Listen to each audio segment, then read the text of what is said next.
Hey everyone, what's going on? How's it going? Good morning, afternoon, evening. We're on episode, what are we on now? Episode 90 something of the Abdullah Sameer podcast, or now known as the Friendly Ex-Muslim podcast. It's episode 99. So those of you who don't know, this is also a podcast. So check it out on your favorite podcast platform. Today I'm joined by Armin Navabi. Long time. It's been way too long. We've been friends for years, like literally years, and I've never had you on my channel, which is shameful to say the least. But better late you than had never. me on you had me on the other channel, right? Did I? Well, when did you come on my channel? I had clips of you. I don't remember ever interviewing you though. Yeah, you're right. Yeah, no, I don't think I'm hearing a little bit of my own voice, but I think that's fine. Oh yeah. Yeah, but honestly, like, I love doing these streams because it's just a good excuse just for us to talk.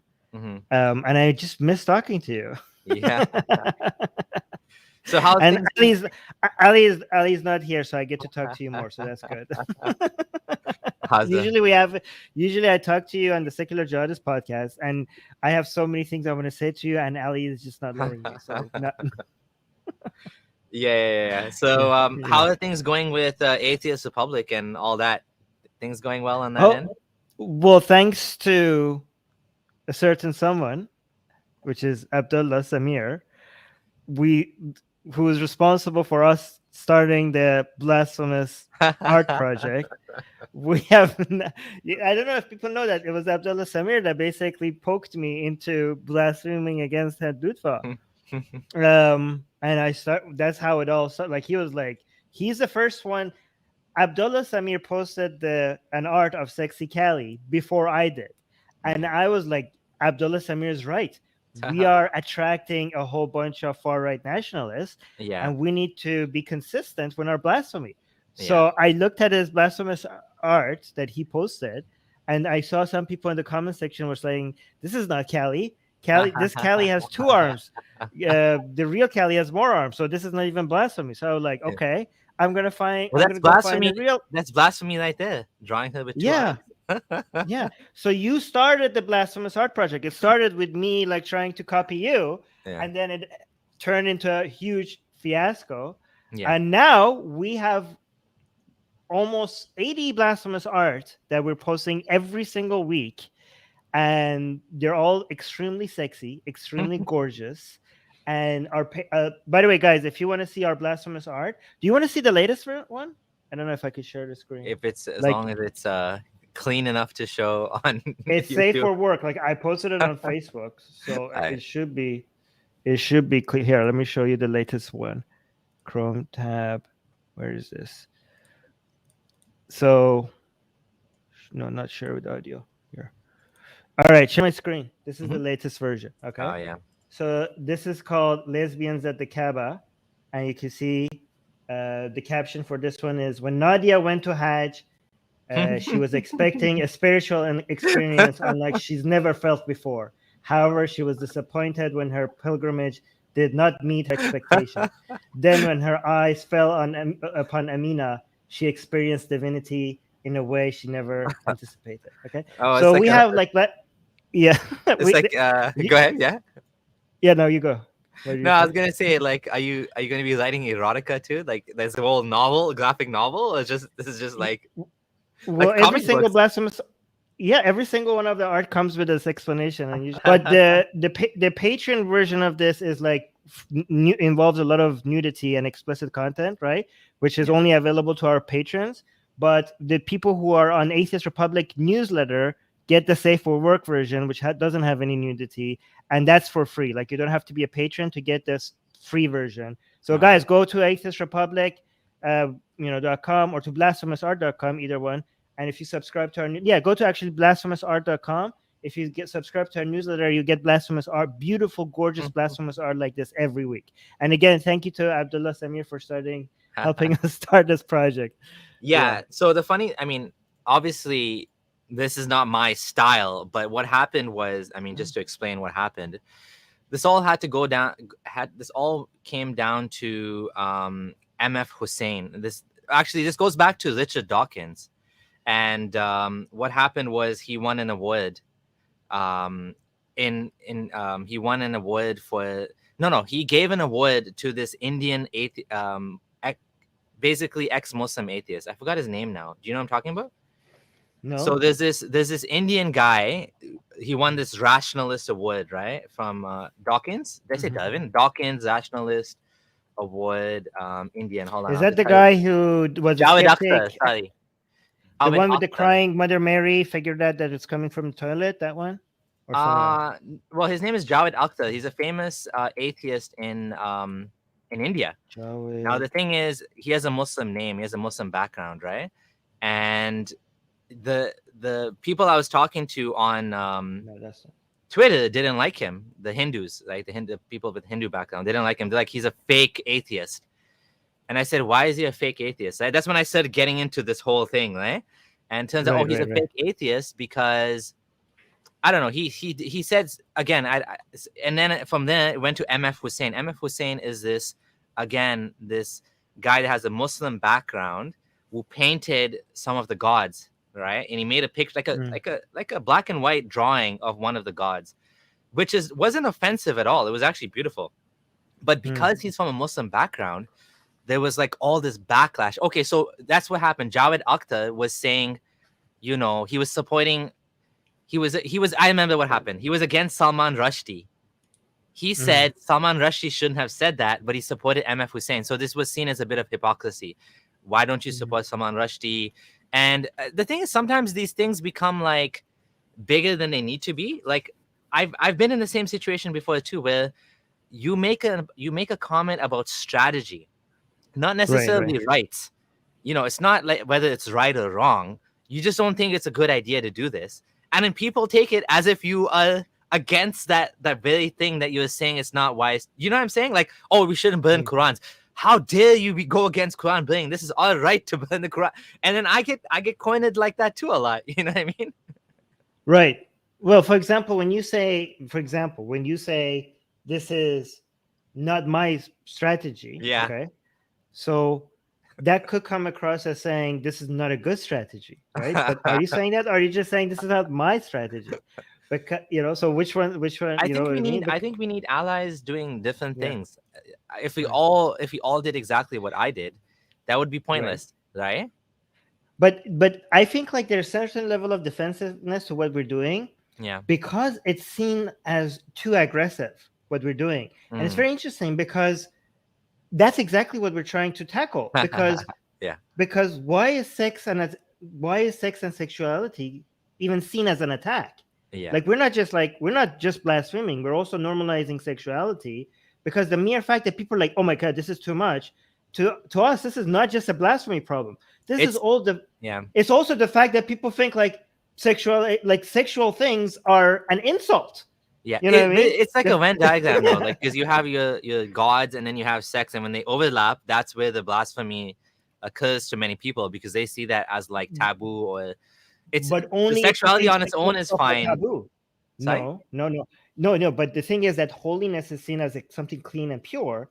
The only reason why you think that sexuality belongs to be in a circle, it's because there's something unclean about it. That's why you don't bring it to holy things and sacred things. You wouldn't think about it if you wouldn't be like, it's fine as long as separate. I mean, religious people have said that about many things. Like, okay, fine, do homosexuality, but don't tell us. Like, why not? Like, we can talk about being straight. Why can't we tell? Like, they want to create this very narrow environment for expressing or saying certain things because they think it's negative, because they think there's something harmful about it. And that's another thing we're trying to address. Like when I went to Vancouver Pride Parade, and that video of me went viral where I had the sign saying Allah is gay. People are saying like, why are you attacking Islam? Why are you insulting our religion? And like, the only way this could be an insult to your religion is if you think gay is an insult. Like, this is like more an indication of your homophobia than anything else. Like that's one of the reasons why I'm doing this, to show how big of a problem you guys have. Yeah, but even if you said Allah is straight, that would be offensive if you ask me. Because Allah is Allah has no not as much. He has no body. Eh? Not come on, that would not be the reaction. Allah is straight. Allah is sexy. Allah is attractive to women. Allah is not Sexy, attractive yes. to anyone according to them because he has no body. He's some I know being, that's right? you're thinking about it too rationally. I'm talking about I'm thinking about the emotional reaction. Like if I say Yeah. Allah is straight, they would Yeah. be like, that is not correct. Straight Yeah. doesn't apply to Allah. Yeah. But if I say Allah is gay, then you Yeah. pull your hair out. Yeah, So that's there's true. a difference. That's a good point. Yeah. Oh, this is Yeah. a kind of funny comment. I think there's a misunderstanding here. Interesting to see Armin's journey from ex-Muslim to Muslim. Brother, you're now Muslim. It's interesting news. I didn't know this. I was always a Muslim. This was all just a show. The Hindus were trying to. No, I don't know if you guys. I think he's saying that because the topic says Yes. positive things about Islam, maybe? Yeah, maybe I think so. But like I tried to, I get accused of never having like a being like by Hindutva. They loved it when I was attacking Islam, but then when I started blaspheming against Hinduism, they all of a sudden switched their narrative to Armin is like a secret Muslim and all of that. He's like doing taqiyya. And I find the best way to respond to that is like true. And it's working. And it's working so well. It's working so well that even when I say people that this was all a lie, they still think I'm joking. Like I'm telling them, like, nah, I'm actually a Muslim. I've been lying to everybody. And look, people are laughing. Like it's worked so well that nobody takes it seriously. So I could tell people that I'm actually a Muslim and they won't believe me. That's how great of a deception I pulled off all these years. Yeah, sorry, I just want to read this comment. Even if you said Allah loves burgers, people will be offended. Not as much. Not as much. No, actually, on. I don't think so. I think people will be like, yeah, Allah loves burgers. Allah loves his creation. I don't think they do. Well, hopefully lit off. Yeah, we didn't hear your conversion story. When did you convert to Islam? Again, everybody's missing the point here. I never was an ex-Muslim. It was all just a lie. So there was no conversion. You can remove the man from Shia, but you can't remove the Shia from the man. It was in my DNA, like the Hindus say. It's in your DNA. Muslim is in your DNA. You can't get rid of it. Don't you know they did a study and Muslims have different DNA? So okay, well, if anyone's not getting the point, we're just kidding. We're kidding. We're just kidding. Armin is ex-Muslim. He's not Muslim. Yeah.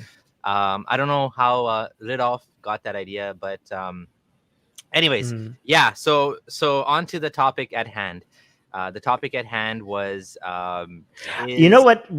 Before we go to the topic, a lot of Muslims were amused by how many Hindutva people were thinking that I'm actually a secret Muslim, like because like I saw a lot of Muslims that were just having. It was so funny because the Muslims were like having fun with it as well. Yeah. But anyways, let's go to the topic. Yeah. So this topic was actually your idea. So this is going to be interesting. But here we have ex-Ismaili, ex-Sunni with ex-Shia.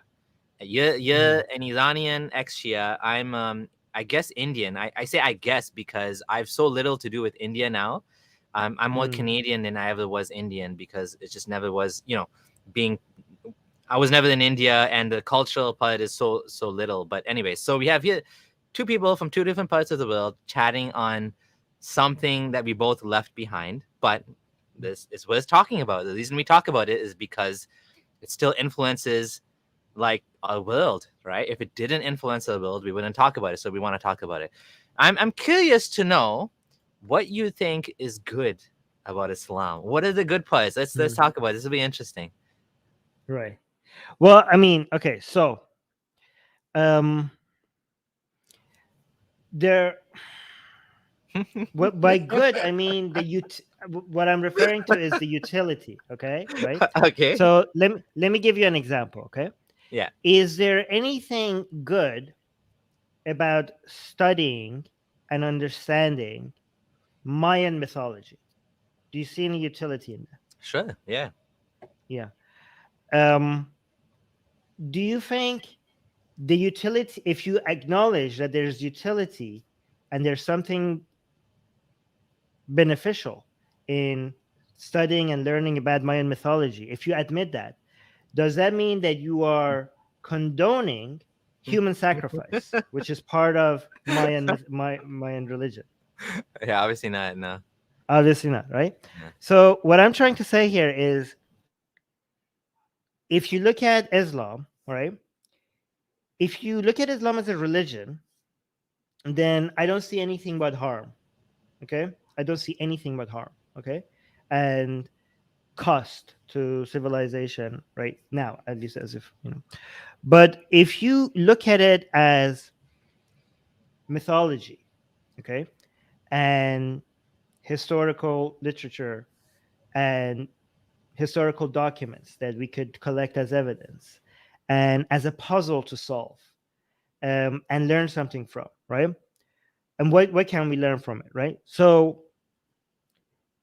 what it part of what religion is, beyond the customs and the traditions and the practices, and the rules and the guides to life, part of it is stories. And even the parts that is the rules and guides to life and traditions, there also could be described as part of a story, right?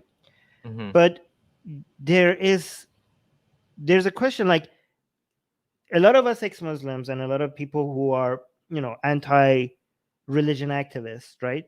We are very focused on looking at religion and seeing if these stories are true or not, and if there's any evidence for these claims, right? But honestly, that's a very easy question to answer, right? Yeah. Like, are these stories real? Like, are we still, like, obviously not. Like, this is it's moronic to even think that, right? But I think, like, we should graduate to more interesting questions. Okay, the question, like, did Moses part the sea? Did Muhammad cut the moon in half? Okay, did Allah reveal his message to Muhammad? These are baby questions. Okay, these are like, no, obviously not. Why are we hung up to on these questions? Like, are we still answering this? I know, like, we still have to answer these questions because it seems like the majority of the planet still thinks so. So unfortunately, we still have to spend time on answering these questions. However, at some point, you're like, really, really, like, there's something a lot more interesting that is happening here. And what is more interesting that is happening here? The actual interesting questions that we could be asking is, like, why did humans tell these stories? Why did they tell these stories specifically and not other stories, right? Why did people in this area say this story and those people in that other area say that other story? Why is this story so similar to that story? Are they copied from each other? If they're not copied each other, that's even more interesting. Why are these stories that seem so independently built, why are they so resembling each other, even though they've been independently, like, without any act of, it's like, we looked at all the evidence, they seem to be completely built independently from each other, but they seem to be following the same structure. Why? Is it something in our psychology that requires that story? Like, what is it about the human psychology that seems to be requiring these stories and not those stories, right? What are the reasons behind the similarities, and what are the reasons behind the differences from one generation to another and from one location to another? These are amazingly more complicated and interesting questions to ask. And I think the utility in figuring out the answers to these questions tells us a lot about humanity, tells us a lot about our psychology, tells us a lot about who we are. It's like a mirror that we're looking into. It's the story that we okay. So when you look at the Noah story, okay, there's two stories happening here. Okay, there's the story of Noah and the man who built the ship, okay, and survived the flood. But there's a second story that is happening here. And that's a more interesting story. It's the story of the people who wrote Noah's story. That is the more interesting. What is their story, and why did they write that story? Okay, that is the more interesting question, and that is a harder story to unearth because nobody has written that story. So that is a story that you have to solve, because Noah's story is right there. We could read it. But the story of the people who wrote Noah's story, that's an enigma. And the process of solving that story is actually very interesting and fun project. And if you figure it out, you have unearthed a secret about humanity. Yeah. So right? the reason why these same stories appear everywhere is because they're all from Allah. No. So this is an Right. interesting point. I'm just going to leave this comment. Very good point, Armin. If you don't have to bother with considering the stories true, which obviously not, we're past that point, these stories become fun and worth exploring for useful themes that help us understand the real world. This sounds very JP, Jordan Peterson-esque, doesn't it? It's like looking at the mythology, looking at and something else which is interesting is the idea of convergent evolution. Before I let you respond, I just want to add one thing. Convergent evolution, if people don't know, it's when you have two different like species, for example, bats and dolphins, that both evolve the same like sonar, for example, the same technology, right? And they're completely different. They're not related, but they both on their own came up with the same solution to a similar problem. So sometimes we might see that with the stories too, which would be interesting to know if that's what's happening. Like an eye, for example, right? Yeah. The eye in evolution, right? In evolution, the eye was made as a way to sense the world 4 times independently from each other. Like the eyes, for example, from bugs is not a variation of the eyes in mammal that was like that evolved from the same, parent, ancestors, right? No, they were independently, but it's such a useful tool in nature that even though they're not copied from each other, you see the same structure being made, independently. So just like the evolution of genes, in the evolution of memes, you might see certain patterns repeat itself independently in society because of the utility of it, right? Can I address the Jordan Peterson accusation? Yeah. Because I'm accusation. Before you do, just want to say thank you for the super chat. Gay the pray away, and there's a picture of a rainbow. Do you know why this is a rainbow? Do you know the connection? Well, because Allah is gay. Oh yeah, for Noah. the rainbow reminds me of how in the Bible, after we're talking about Noah's flood. After Noah's flood, God made a rainbow to remind himself never to do it again. Yeah. Which is so weird. So go ahead on JP. The JP accusation. Right. So this does sound like Jordan Peterson. Yes. If you don't think about it. Okay. Because if you think about it, if you actually listen to Jordan Peterson, you seem like he seems like he's making the same argument. The only difference is that Jordan Peterson is full of crap. Okay, because how so? Jordan Peterson is still hung up on the point that these stories might actually be real. Okay, and also when Jordan Peterson looks at these stories, he completely ignores the history of it, and he only focuses on symbology, and he comes up with what the symbology of these stories are based on the conclusions that he already wants to get. Right, so he has this philosophy of life, and then he goes in hunt for symbolism of this philosophy in mythology, rather than just looking at the mythology and looking at the history of it and just letting the evidence land him. Like, for example, he thinks, like, if you look at what he thinks about Christianity, he's completely ignorant of the politics behind what, like, he thinks there was a spirit, like there's a God who had this spiritual plan to put these messages in Genesis because he was teaching you, I don't know, about the importance of planning for the future.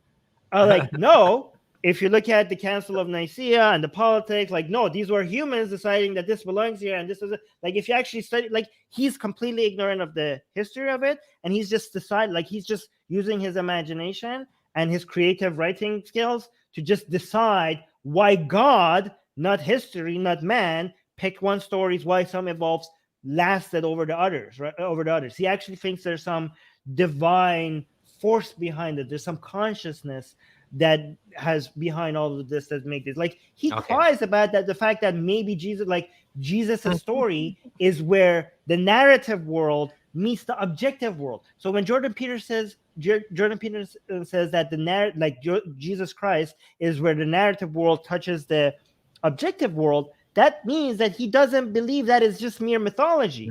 He believes that the story, like the worlds of myth and the world of reality, touch at some point with the story of Jesus, and that's absolute bonkers, right? So no, that part of what when he starts getting into that, and especially his weird hang up on like Christianity in particular, to me strikes me as very strange, because a lot of what he said, like, makes sense in terms of, how we find meaning in stories and all that. But then where he loses me is where he suddenly starts to say, well, particularly Christianity is special. Then I'm like, okay, well, this is now not making any sense anymore, because you could find, like, if you're doing this in movies, you can do, and I think he's even done some analysis on some of these movies as well, and he comes up with these deep lessons and whatever, which are cool. But like, he knows, in the case of the movie, we know the movie's not real. But when he's doing it with Christianity, apparently now there's some special pleading or something going on where he's saying, well, no, this is true, actually. Right. And also, here's another thing that Jordan Peterson gets wrong, okay? He thinks that the fact that these stories, these myths are popular and survive, they must have a good teaching about how to live, all right? And that's actually the worst message. Okay, but hold on. A good teaching or a true teaching?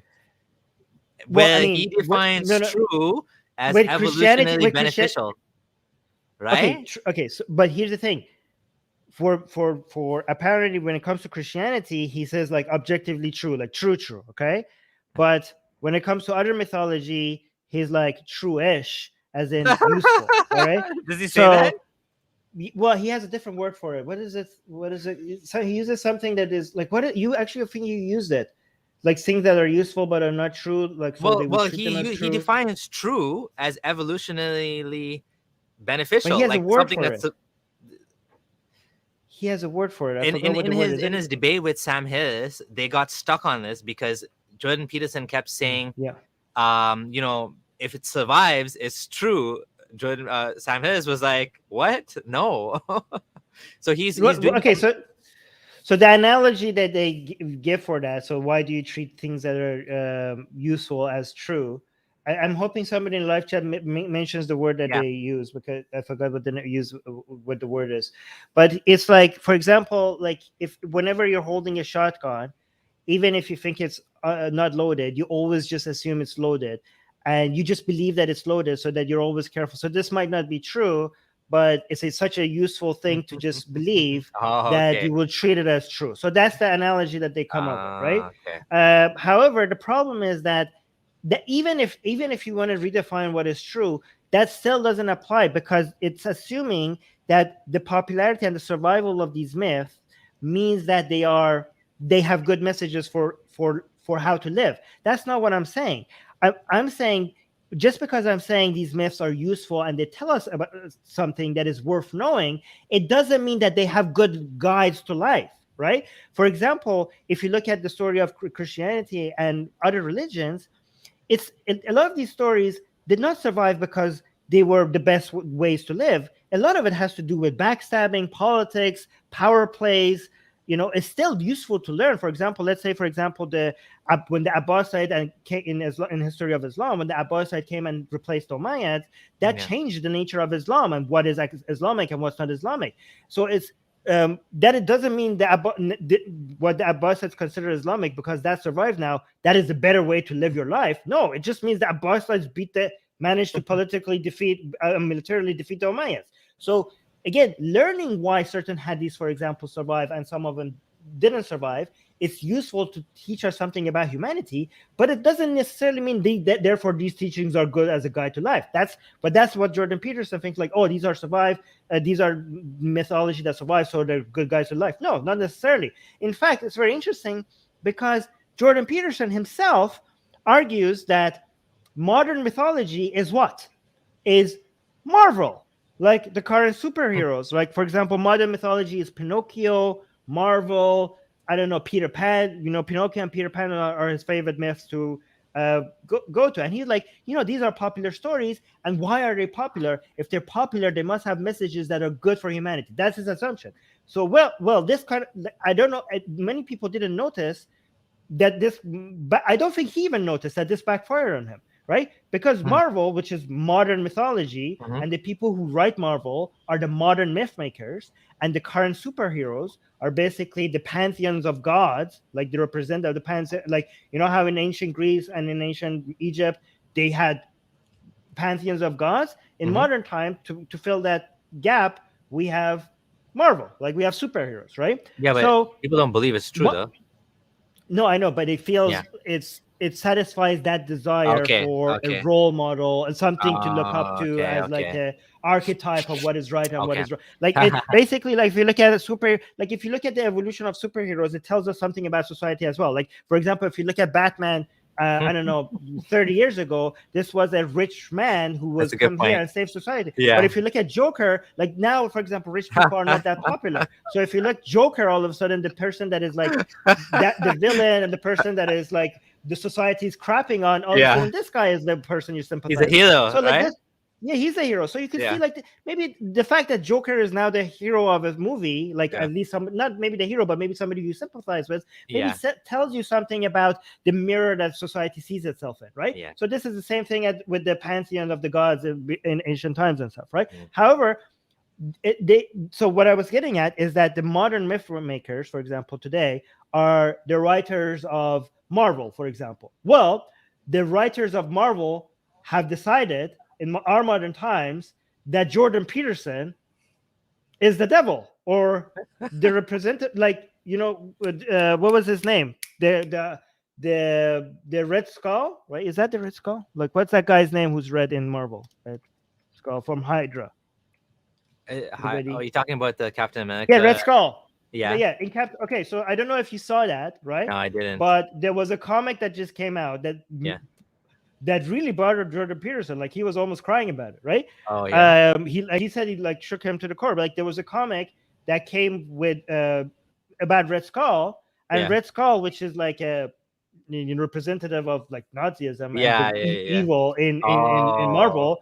He was like promoting Jordan Peterson in Marvel Comics, right? Yeah, let me share the screen while you keep talking. Yeah. So, and he was like, "This is not right." Like what? Like he was crying about it. Like you could hear his throat like almost crying. He was like, "What am I doing wrong? Like I'm just doing this and this and this, and these people think I'm the devil and blah blah blah. Like they treat me as evil and something like that. But I'm doing something useful. Like why are they representing me like this?" Okay. Well, here's my question to Jordan Peterson.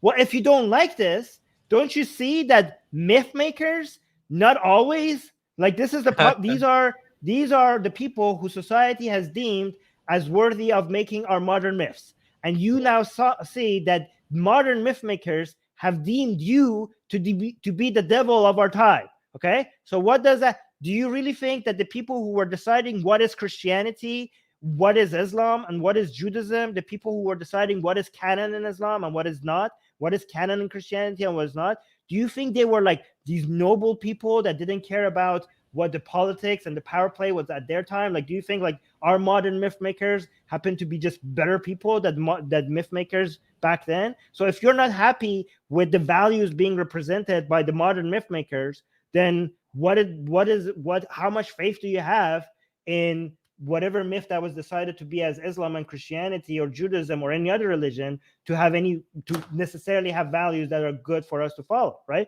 So that would be my defense against this accusation of me teaching something that is anything remotely close to Jordan Peterson, right?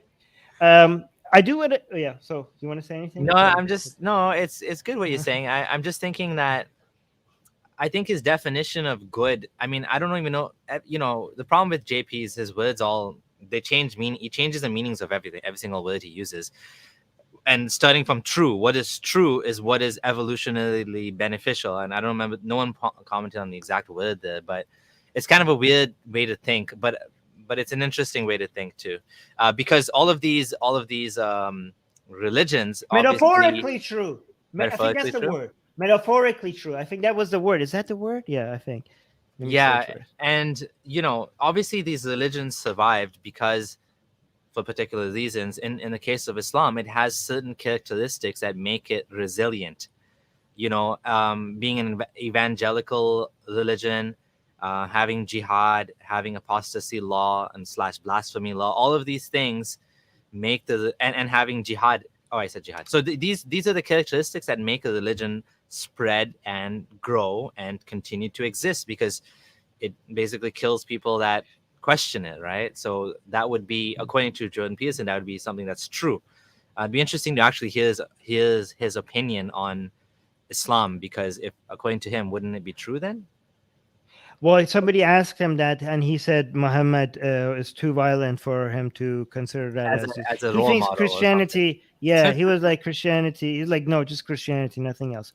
He thinks there's something so perfect about Christianity that like no other mythology can represent, right? So, but he never manages to tell us what is that, right? It's Bidu Wins very is interesting. here. He says Oh, Marvel is hey. more than true. But let's go back to Islam, Yeah, because I could talk about like yeah. why Christianity is not the most ideal. I mean, Christianity is the opposite of the most ideal myth to God. Like most of the things that are harmful are sold as a virtue. Yeah. Anyways, in Christianity, but Islam, okay. So Islam is also extremely harmful and destructive if you consider it as true. Again, the harm in Islam is only happens if you actually believe that it's real, right? But none of the harms are there if you don't believe. If you like look at the mythology, look at the history, look at the archaeology, look at the all of the the culture, the if you take that all of that, if you take that body of knowledge, right, and then start looking at it without actually believing this is true, then it's beautiful, actually, extremely beautiful, very interesting, and extremely useful, right? Like, let me argue, like the beautiful part, and the beautiful part of it is subjective, okay, subjective, obviously, right? But I think like the mythology of it is beautiful if you don't believe in it, right? For example, like you could enjoy Harry Potter and think like, oh, I think Harry Potter stories are lovely, okay? But imagine if actually people believe that Harry Potter actually reflects reality and that these are real events that happen. Boom, all of a sudden it becomes very dangerous. Like, imagine your kids packing up and leaving in the middle of the night trying to find Hogwarts. All of a sudden Harry Potter becomes an issue, right? But Yeah. if nobody believes that these are real, then that's not an issue. You could enjoy it, right? But so there are certain things that I find extremely interesting about Islam, and I just have a few examples. And I would actually be interested in to think like if you think they're interesting, and to what extent do you think they're correct or not? So Okay. can I like try? Yeah, Okay, yeah, so yeah. Let's do that. all right, so here's some interesting and fun things. Like I want to like teach people how to like look at Islam in a more fun, like look at it as mythology. Okay, Mhm. again, you could enjoy like Mayan mythology. Doesn't mean that you're underestimating how many people suffered through the practice of human sacrifice with Mayan Yeah. mythology, and you're not endorsing it. You can still look at the architecture and be like, okay, that's pretty. You can still look at their mythology and be like, okay, that's interesting. That doesn't mean that you're endorsing any of their values or not understanding how much people suffer because of these beliefs. Okay, one thing, for example, that I found very interesting, and I mentioned on my own personal channel, not on Atheist Republic, was the idea of so we have Ismail or Ishmael, right, in Arabic, right, and we have Isaac. That's in Arabic. That's Isaac. Ishaq, What's it in yeah. Arabic? It's- Is Ishaq, right? Um, these are the sons of Abraham, right?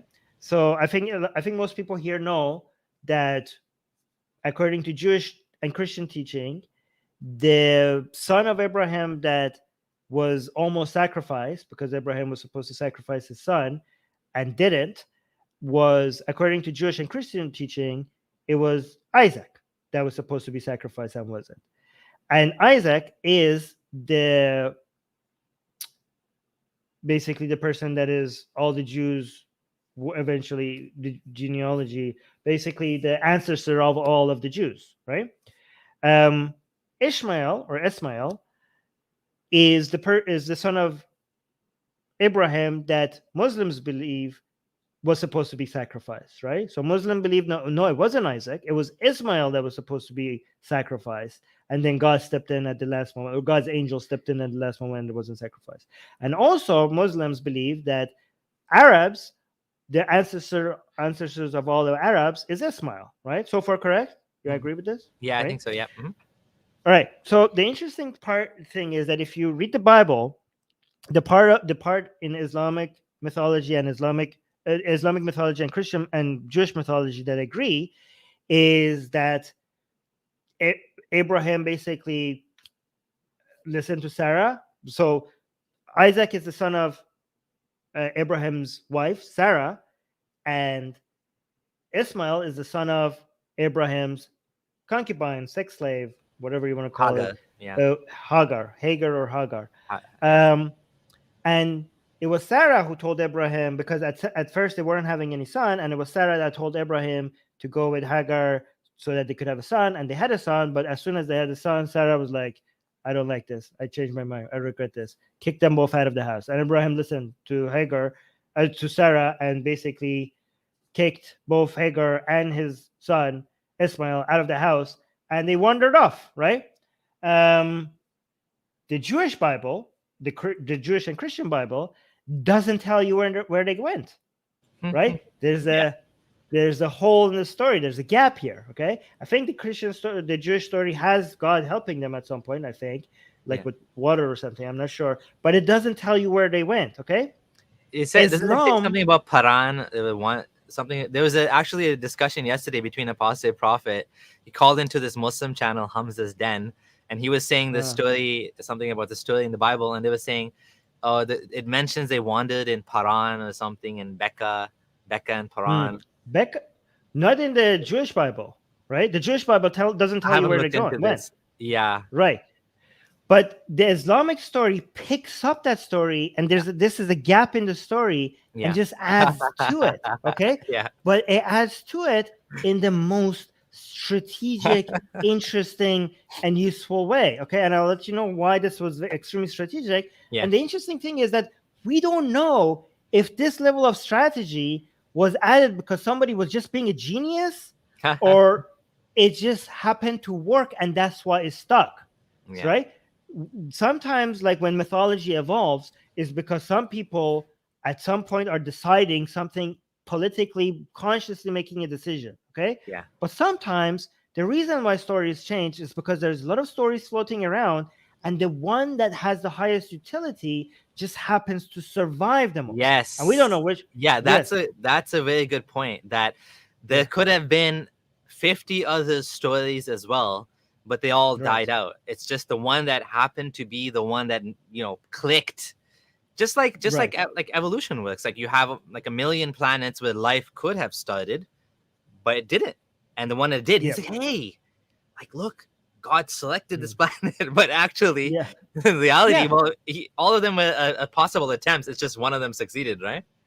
It's the survival of the strongest meme rather than the survival of the strongest gene. And just like the survival of the strongest gene looks like it was by design, the survival of the evolution of mythology and society, ideas in society sometimes seems like they were by design, but it wasn't. It was just the survival of the strongest meme, right? Yes. But why was this so? But why was this so useful? Okay, because if you look at how Islam was being developed, again, we don't know much about Muhammad because we know a lot of the hadith was we don't even know if his name was Muhammad. We know there was a person probably, but we don't know if his name was Muhammad or if Muhammad was just an adjective, or was that title? Just like some title or something, right? So I actually asked Sean Anthony about this. Okay, you finish and I'll tell you. No, let me finish this because this is very interesting, okay? Because I just want to tell you people, because there's so many other things like this. I don't even know if you could touch all of it, right?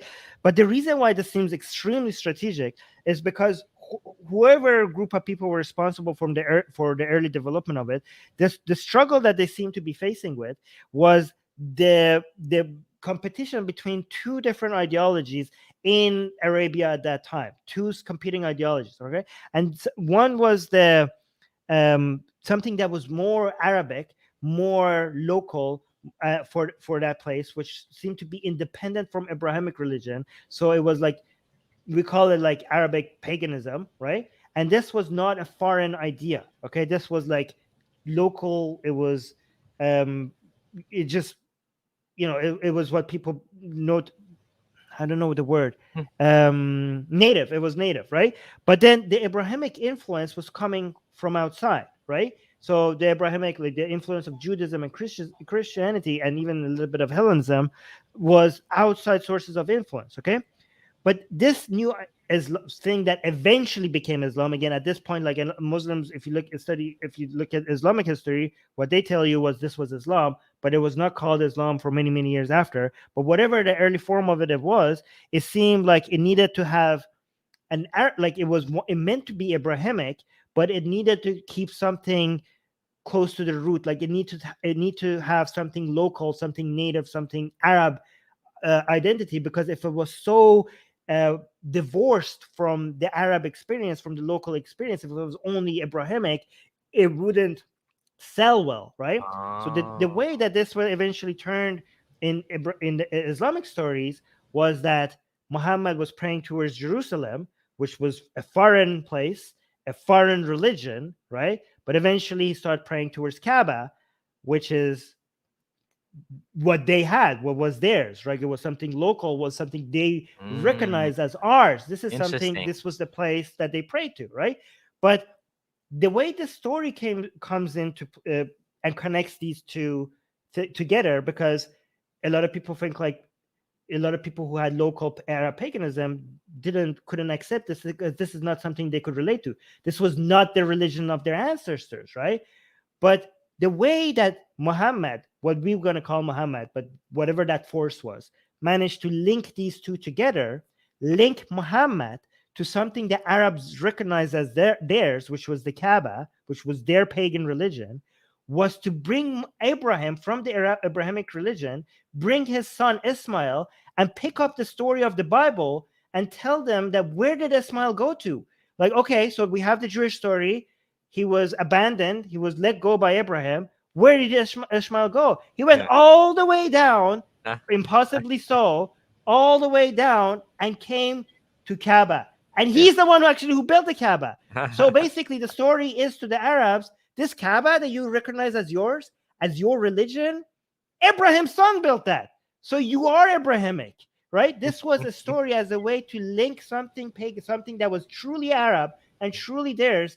This story was picking up the Abrahamic story to link something Abrahamic with something Arab, to be like, not only you should become Abrahamic because it's a true religion, but it's actually more your religion than you realize it. Like it's not even theirs. You have ownership over Abrahamic religion more than this Jewish people.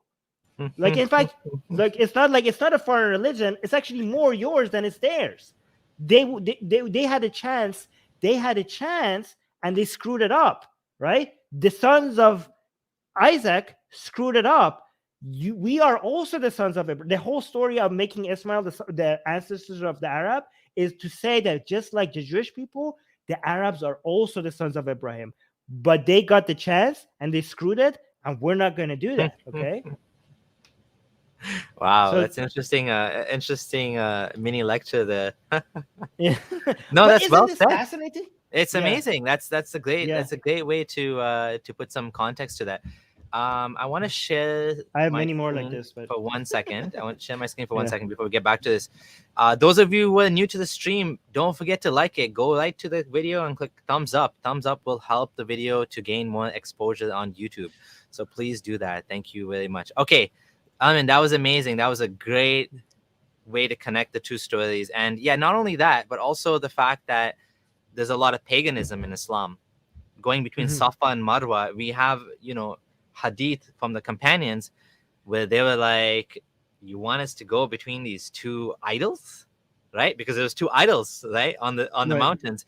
The story was something like, if I remember correctly, there were two lovers or something, and then they turned to stone. It's a pagan thing, right? It's some pagan thing. And then Allah says in Quran, no, Safa and Marwa are the signs of Allah, so walk between them. Like, don't feel guilty. This is not paganism. This is Islam now. This is Allah's house. This is Allah's ritual. So, yeah, incorporated a lot of rituals as well. And didn't Christianity do that as well? With the whole December 25th being the day that Jesus was born, which was actually another significant day for the in the pagan calendar. It wasn't. I mean, all Christians. I mean, actually, Christians don't know. But if you look it up, I mean, knowledgeable Christians know that Jesus was not born on December 25th. That's just a day that they picked, right? So there's a lot of power that comes by taking especially a religion that is unifying, right, and using it to control, like Emperor Constantine, right? He took Christianity and made it the state religion, Unlike, for example, paganism has its own little things. Hinduism's kind of like that too. Everyone has their own little mini religion. But when you have one religion for the entire population, you can have some sort of unification behind that, right? And then you, of course, are the emperor king that's like, selected by God, right? Like that's part of it too, that you're part of the mythology too. And the caliphs in Islam are also like emperor kings selected by God, right? The gods represent. That's what Khalifa means. It means you're God's vicegerent on earth. So again, you're connecting the divine to, your own human life, right? And you're giving. I mean, that's what kings did from the beginning of time until now. They made people believe that they are. I mean, this is well known, right? I'm right about this, right? That the kings were. They used to say that God selected us. We're special. We have divine right to rule, right?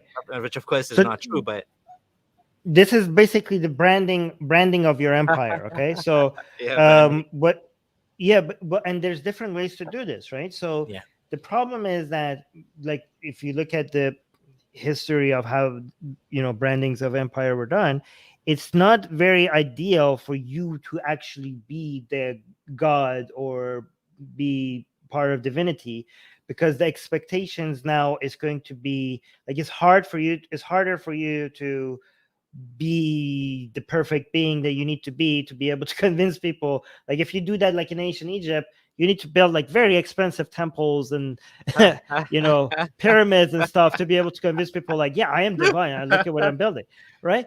But at some point you realize like, that is not the most ideal way to do that. And the best way to do that is not that you're divine, but that you are guarding something holy and you're presenting the religion of something that was pure, right? So for example, like if you look at, again, what is extremely strategic when it comes to the Arabs building their empire. So our understanding has always been that the Arabs got Islam, and because of Islam, all of a sudden they managed to like go and invade these they were united under Islam, and they went and raided their neighboring towns and everything, and they had a lot of success with that, and that's how their empire grew, and they started defeating Roman armies, and at some point they defeated the Persian Empire, and that's how their empire grew significantly fast beyond their own imagination. However, now we understand that the story might have been actually kind of the opposite, that it wasn't that they first united under Islam. It seems like whatever ideology they had at that point wasn't Islam, it was Abrahamic-ish, but this branding of Islam was something that was added much later. Like it was like a mix of some Christian cults. Muhammad didn't seem to be a central figure for a very long time. After the Arabs came out of Arabia, after they invaded Persia, after they were like took Jerusalem, it seems that was a later branding. Okay, and it's very interesting because they realized like the need for this branding was very heavily felt because of the empires that they managed to defeat. Like, so a lot of Muslims at that time, especially, like the story was like they managed to defeat two major empires, the Roman Empire, as they describe it, and the Persian Empire, right? But the reason why they describe in their history books is because obviously they had God on their hand. But we know that the reason why they managed to defeat those empires was one, because of plague that affected the cities, and it didn't affect nomads, right? So the Persian Empire and the Roman Empire were heavily weakened because of the plague, and also because the Persian Empire and the Roman Empire were fighting each other forever, and they have exhausted all the resources on fighting each other. So this was a perfect time for raiding, right? And the Arabs could not understand why it was so easy to defeat one city after another, right? When they started coming out of Arabia, right? But again, when they came out of Arabia and invaded the cities, they were not Muslim. Their religion was not Islam. Nobody was referred to as a Muslim, okay? Even the earliest text refers to them as mu'mineen, not Muslims, right?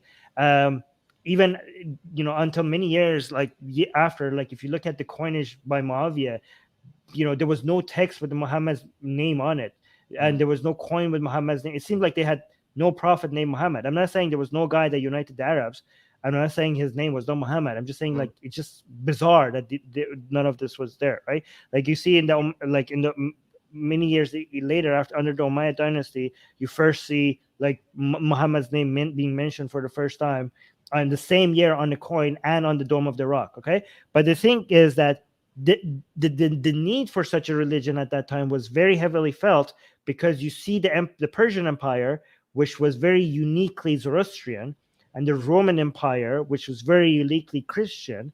And you could see in Jerusalem, especially in Jerusalem, you see the power of branding, you see the power of marketing, you see the power of an empire, an authority has its authority because it's representing a god or a prophet or a book or something with these religious buildings representing its authority. Okay, and that's why, by the way, if you go to Jerusalem, which I have, you can see in Jerusalem the Dome of the Rock is specifically built right in front of the, what is the church called where Jesus was crucified in? Church of Nathia? Wait, I forgot the church.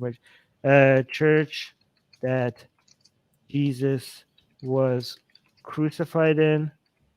Okay, that church, it looks for the Church of Holy Sepulchre, right? Okay. That church looks very much like the Dome of the Rock, but the Dome of the Rock is specifically higher, specifically with a higher dome and more elaborate. As a way, basically, this was basically, think of the Church of the Holy Sepulchre and the Dome of the Rock as billboards. Okay, they're like, yeah, like this is our ideology, and the Church of the Holy Sepulchre was like, ours is bigger. This is the place where we show our dominance. Okay, this was the city where you do your branding in. Okay, yeah. And that was the whole point of the Dome of the Rock. Okay, because before Abdul Malik was there and doing all this branding, the Arabs' religion was like a form of Christianity, where it just didn't believe that Jesus was the Son of God, was only the prophet of God. And that's why you could see that the scripture of the Quran that was mostly highlighted was the scripture that was emphasizing on the fact that God doesn't have a son, right? Because this was the major tension between the brand of Christianity that the Arabs, I don't know if you call it brand of Abrahamic religion that the Arabs had and the other Christians had, right? And by the way, if you look at all the scripture that was quoted in the Dome of the Rock and everywhere, it doesn't match the Quran. Did you know that? Like the verses are out of place, the words are different. Like people don't tell you that if you actually go look at this Quranic scripture in the Dome of the Rock, it actually doesn't match the Quran that you're holding in your hand. This was a religion that was going through an evolution. This was not a religion that was done evolving at that time, right? But anyway, these are interesting. These are fascinating. Like and this is something that we are so behind in learning about, because Islam hasn't been studied in a secular way the way Christianity and Judaism have, right? Like this is late antiquity stuff, and almost everything else in late antiquity, these puzzles have already been solved. Okay, like Christianity, which is much older, and Judaism, which is much older, these puzzles have been solved ages ago. But Islam, that came a lot later, the reason why these puzzles hasn't been solved yet is because people were scared. Right, because it didn't seem like non-Muslim scholars can touch these things, right? But now that people are there, it was the Germans. The Germans started touching these things, right? And now more people are daring touching it. And the more they touch it, and the more they study it, the more we realize that the standard narrative has some holes in it. Right? You know, one of the scholars I really like that does work on this topic on the historical Muhammad is Dr. Sean Anthony. And actually, some of the things you mentioned, it seems like, from the highlights I've made in the book that I was reading, the book's called Muhammad and the Empires of Faith, actually agrees with some of the things you're saying. For example, you said, here's some interesting quotes. So, for example, one of the interesting quotes is that early explicit mentions of Muhammad's name are much harder to find in the earliest strata of material evidence. Indeed, Muhammad, whether by name or honorific, so again, he's saying whether it's a name or not, or just more like a title, doesn't appear reliably in the epigraphic record until after Hijrah 70. So about 70 years after the Hijrah, and then only appears in abundance by the 2nd century after Hijrah. So after the, By the way, I really do think it's too early to come up with theories. Like I know a lot of people are getting excited and saying like, "Oh, Muhammad is not real. Oh, Mecca is Becca. Like Petra is actually the Petra." Like I know it's very exciting, and some of Yeah. these might be true, and some of them might not be true. Okay, Yeah. but we can't, as non-scholars ourselves, we just have to be a little bit more patient. Okay, these Yeah. are early theories. These are, we don't know how good the evidence are. We ourselves are not archaeologists. We ourselves Yeah. are not scholar. So you have to be patient and see these things need to be, like, just because one person is coming out and claiming something, Yeah. because we ourselves are not the people who could investigate this, we have Yeah. to see how many other scholars are going to confirm this. Okay, what we can say right now is only the fact that the standard narrative doesn't seem to be reliable, right? Like we know that there's a huge gap. Like we only, like, what is evident right now is not whether these alternative theories are true. Okay, what is evident right now is that what we accepted as the story of Islam is not there. There's no evidence for it. Okay, it's not very compelling. Okay, even the people who don't agree with these other narratives, like you mentioned, Sean Anthony, right? Yeah. He doesn't agree with a lot of these alternative narratives Oh that no, he people are doesn't. coming out. No, he doesn't He like. doesn't. Yeah, he But doesn't like them. he himself, Yeah. he thinks, like, he accepts that there's a gap here. He Yeah. accepts like this Yeah. narrative. Yeah. He also doesn't accept the narratives of the Muslims, right? Yeah. So he Yeah. thinks, like, I don't know, saying that Mecca is actually Petra. He doesn't Yeah. like that. No, he doesn't But like he's that. not. Yeah. He doesn't like that, and he's saying like, oh, there was no person like Muhammad that united the Arabs. He doesn't like that either. Yeah. However, people think like, oh, so these alternative, so all of this is conspiracy theory. No, because if even Sean Anthony, he doesn't take the Muslim story either, right? No. So even the people, the people who are skeptical of the, I don't know, the Petra theory or these other theories, even those people, the secular ones, they know that there's a gap here. They know that all of the hadith stories, the Muhammad's detailed stories of, like, I don't know, he went there and talked to this person. Like the detail of the stories in Islam just makes it so unbelievable. Like there's like, by the way, this is very interesting because a lot of Muslims think that the fact that you have so much detail about Muhammad's life makes it clear that these stories are real. Makes it true, right? Yeah, but it's actually the opposite, because it's impossible for you to have preserved that level of detail with just oral tradition. Because even Muslims' official narrative is that all of this has been preserved by oral. Like, are you serious? You're telling me that Muhammad was wearing this ring while he was like eating this, and this person was talking to this person about this at that time, and you managed to preserve this specific story with oral tradition? Are you kidding me? Like we don't have this level of detail about Napelo. We don't have this level of detail about anybody today, and people have cameras now. And the more detail that you have is actually make your story more unbelievable, not less unbelievable. This is the miracle of Islam, that Allah preserved. Islam is special. What other prophet has this much character and detail preserved to the letter? How he had sex, how he didn't have sex, how he washed, how he didn't wash, how he peed, how he sat when he peed. How many stones miracle because he's the final prophet. We need this level of detail, right? Don't we have a story that tells how many stones Muhammad picked to wipe his ass? We have that, right? Yeah, the hadith says he used an odd number. Odd number. Okay. And isn't there a hadith? I don't remember it correctly. Isn't there a hadith about not using bones because that's jinn food? Yeah. So the Sunni hadith says, don't use bones or dung, dried shit, to wipe your ass, because these are the food of the devils, the jinns. That's a Sunni hadith. That's kind of a sweet story, because he's like, leave the jinn food alone so they have something to eat. That's actually kind of sweet, to be honest.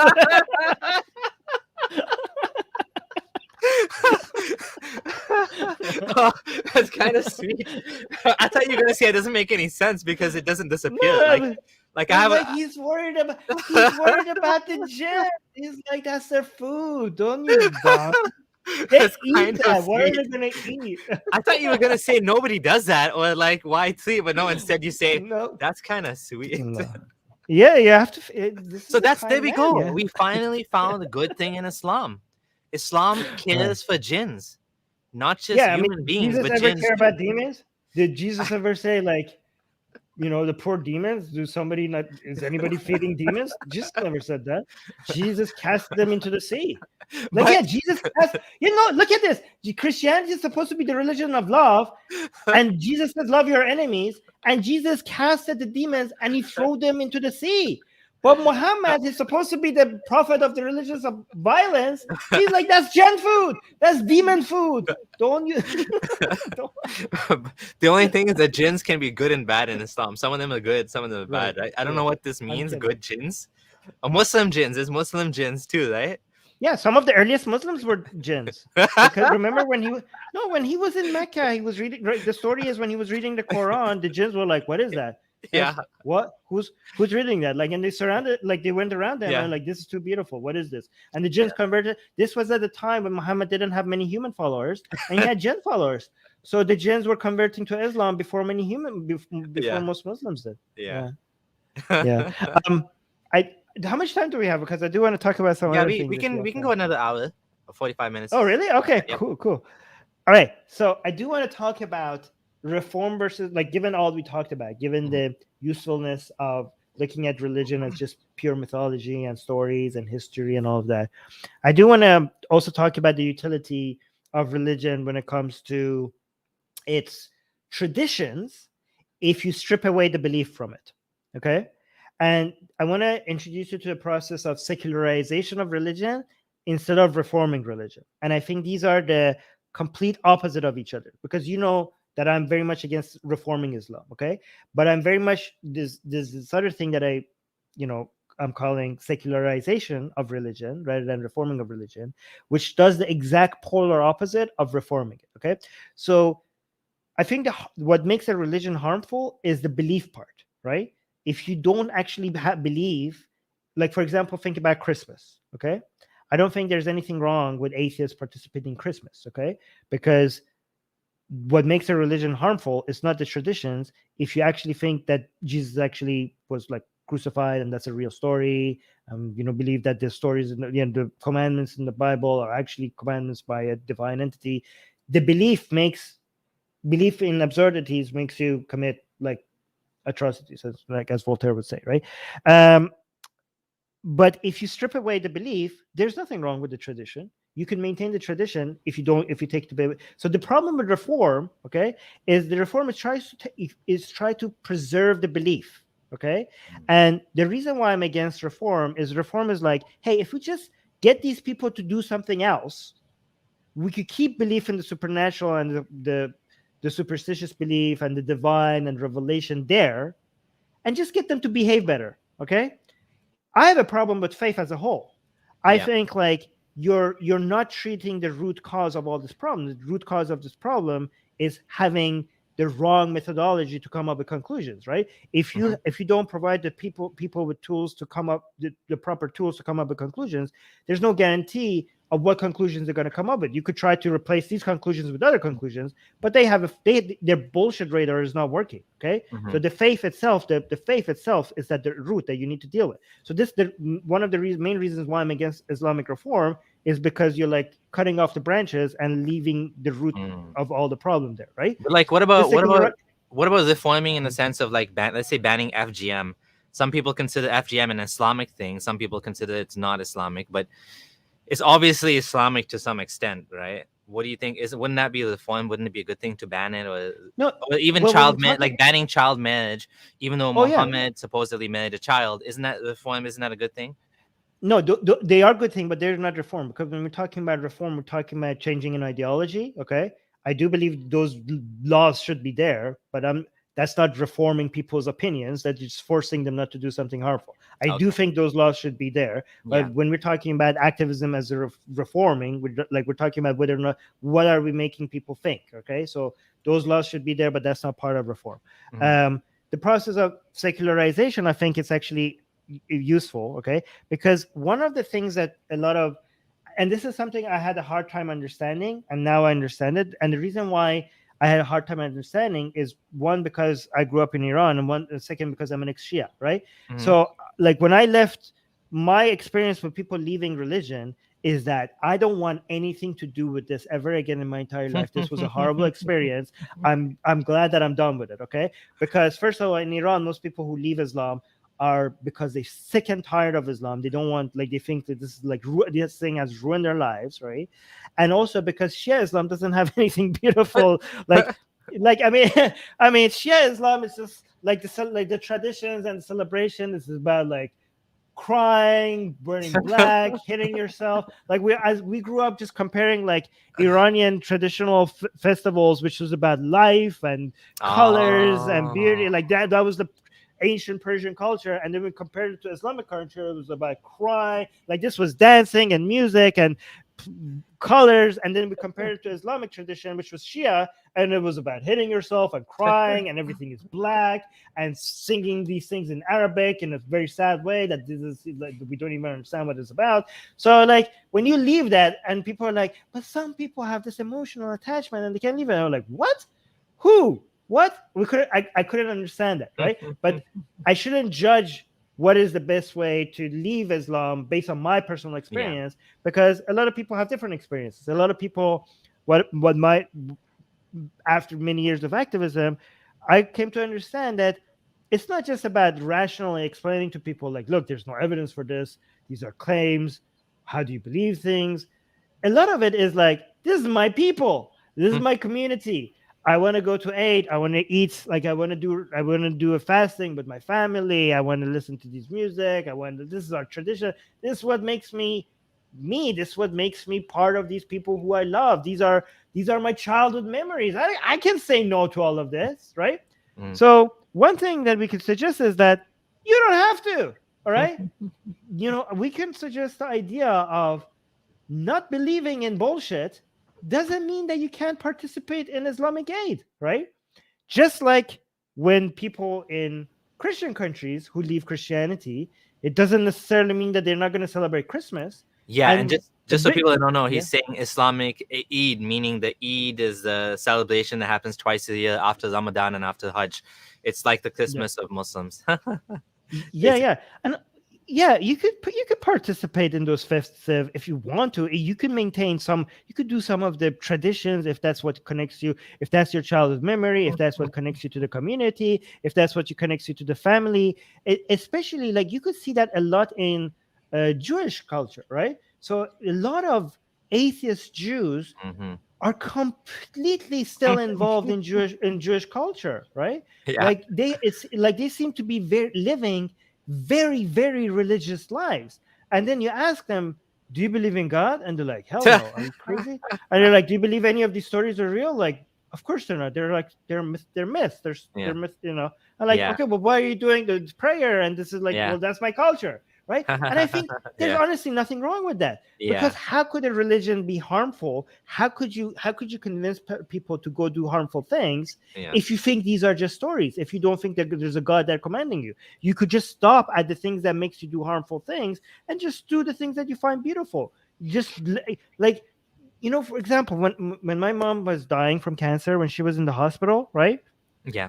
She died as an atheist, right? She became an atheist, but she was in a lot of pain, and I went to her, right? I went to him, and I saw like she was taking her headphone off, and she seemed to try to be hiding something from me. And I was like, what are you listening to? And she's like, I'm shy to tell you, but I'm listening to the azan, which is the Islamic call to prayer. Like, she's like, Armin, I know. She was like, Armin, I know this is bullshit. And this is right before she died, like just a few weeks before she died. She's like, Armin, I know this is bullshit, but it's really helping me with my pain. I was like, well, listen to it.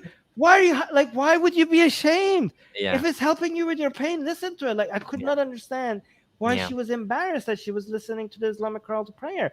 Like, not even, like, I would tell you, I'm going to admit something to you. I find Sufi zikr, the zikr that Sufis do, they go, Allah. Yeah. Allah. I actually kind of like that. I listened to that. I was like, okay, I'm like listening to it. I was like, I can see why people think that something divine is touching them. I can see why people think that they're doing something heavenly when they're listening to it. Like this is making me feel things that I didn't know it was possible. You are a closeted Muslim after all. You slipped your mask, buddy.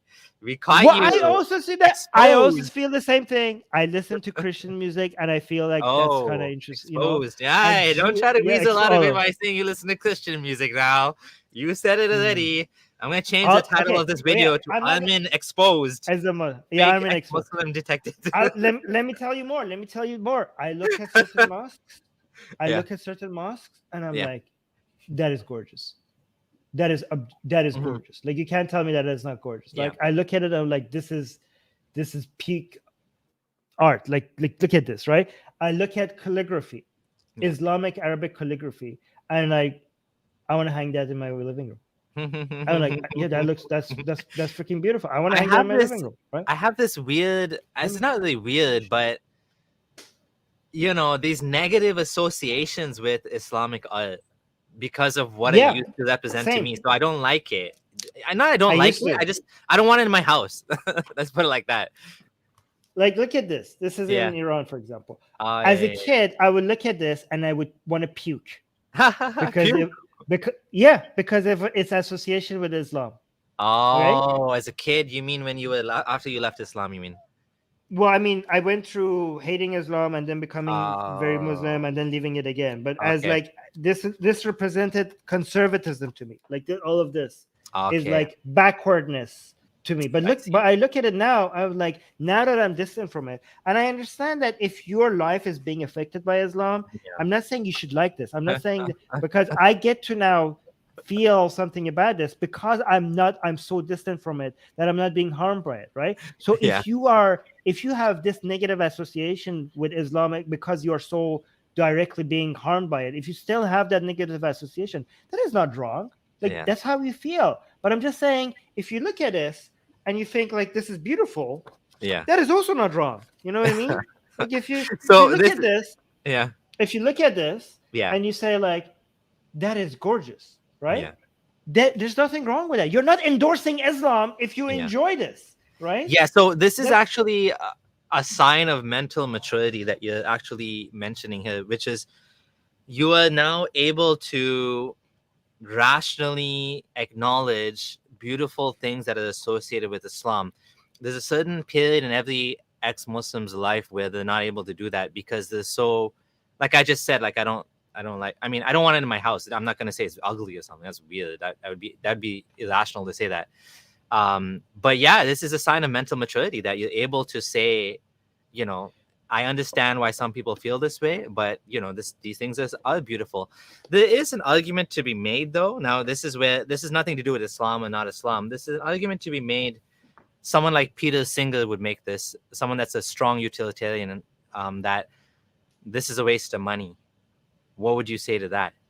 Now, it's not limited to Islam. Obviously, churches would be included. Any sort of beautiful art, even secular art, could be included. That's a sunk cost fallacy.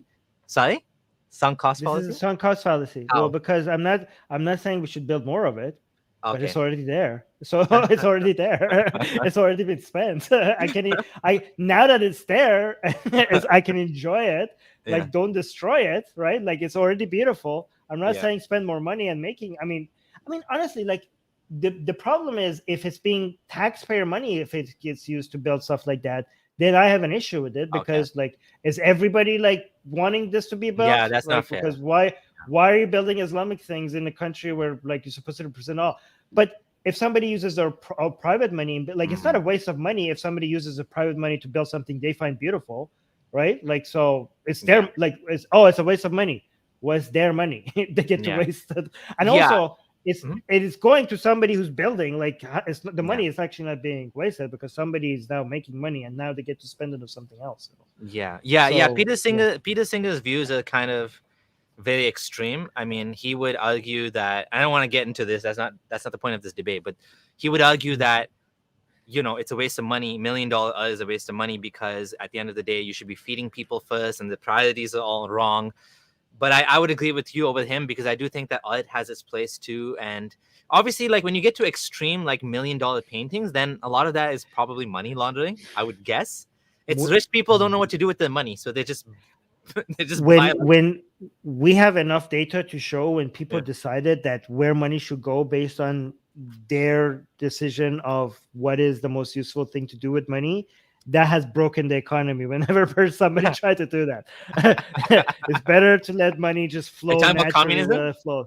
Yeah, I mean, or any version of it, right? Like, I'm just saying, like, you can't do, like, if you actually let money go where the demand is there for art, for beauty, or for food or whatever, that is the most efficient way of actually feeding the poor and getting money actually where it's also needed, right? So in a weird way, letting money do its art actually feeds the poor and feeds, I guess, gets money where it's needed the most. So you don't mess with, like, there's nobody that isn't as intelligent enough as this complicated system that is our economy. Like, just let money flow where it needs to go.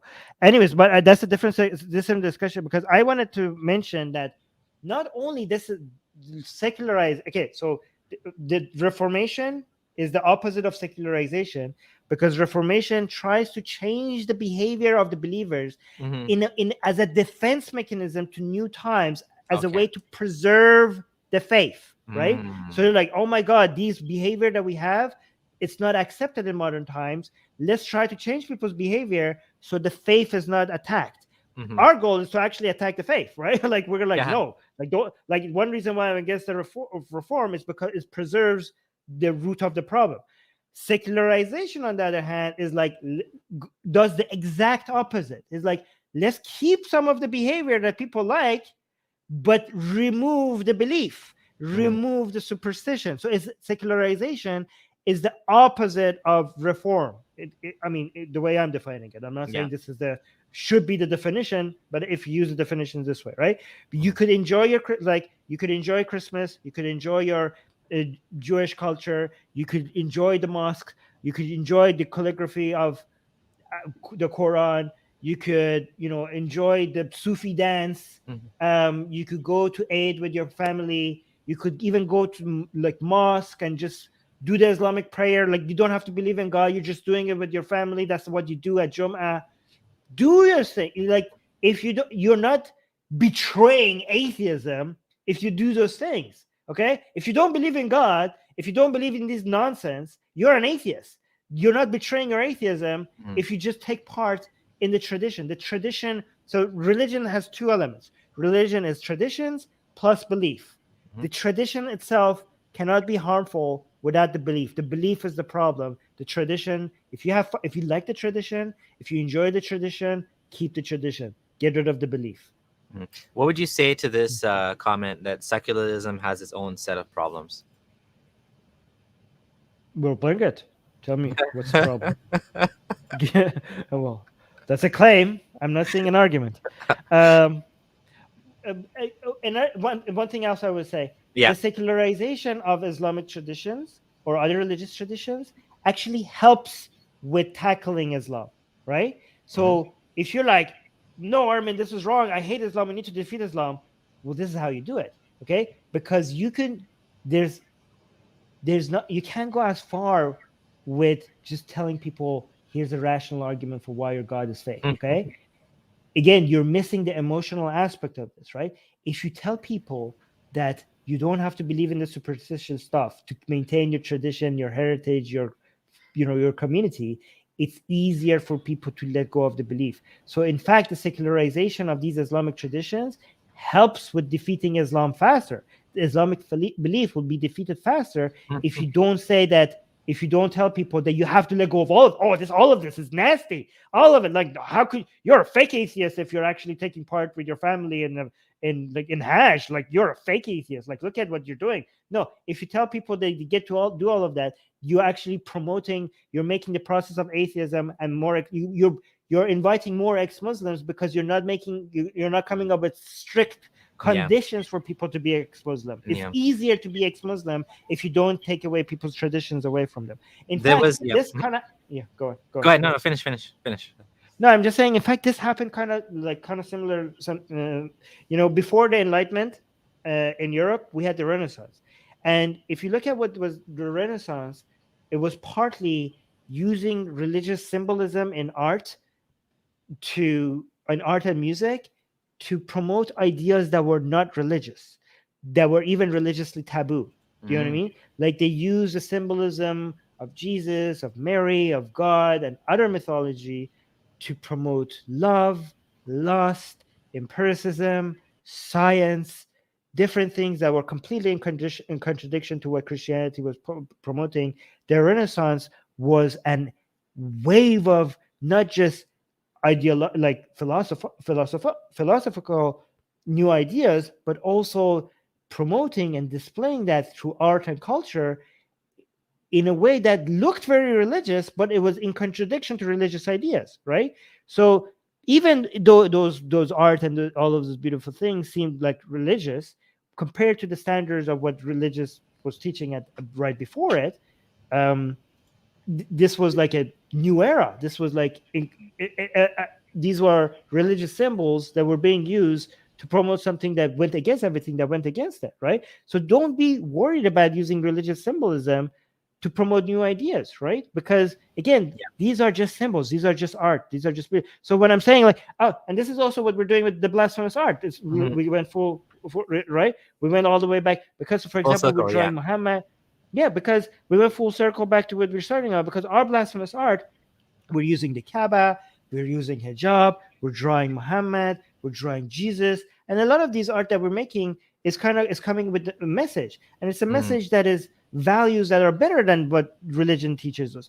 But we're using religious symbolism as a way to communicate these messages. And like, these religious symbols, the Kaaba, Jesus, they don't belong to you. They're part of culture. They're part of history. We don't have to be a Christian or Muslim to use this symbolism. Like when Hindus like, you don't get to do this to our Hindu god. You don't get to draw our Hindu god. It says they belong to us. So like, I don't see any, trademarks on your goddesses. Your goddess, you're like, no, these belong. We are copyright is expired. Copyright only lasts 50 years, right? I'm sorry, your goddesses belong to us. They belong to everyone now. So those of you who haven't checked this out, do check out Atheist Republic's Blasphemous project. It's a Patreon. You can sign up and get Blasphemous art sent to your mailbox. What is it, every week, every month? I don't know how often you guys do that. Every week, like we have like now twice a week. We make twice like scroll down a little bit for people to see what we like. That one I just showed you, but below there's more. Like this is Muhammad and Rama, right? And you can see the message behind each one of them. And this is like God this one and holy, and then humiliated by seeking. Blasphemousart.com, check it out. And then the one below it, one more. That one was like sorry, I closed it. Let me open it again. Okay, one more. Well, that's Kali and Muhammad.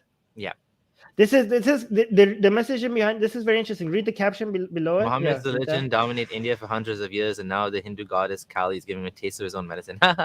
Given that Islam means submission, Kali decided to introduce Muhammad to a different type of submission. That's funny. Very, very creative stuff. I do recommend people check it out. I want to read the super chat, which it is related. This thank you guys. Everything is bad for women in Islam. Do you agree with Infidel Noodle? Islam depends on women's submission. It's urgent to get women out of Islam, and it'll disappear faster. Maybe. You want to answer that first?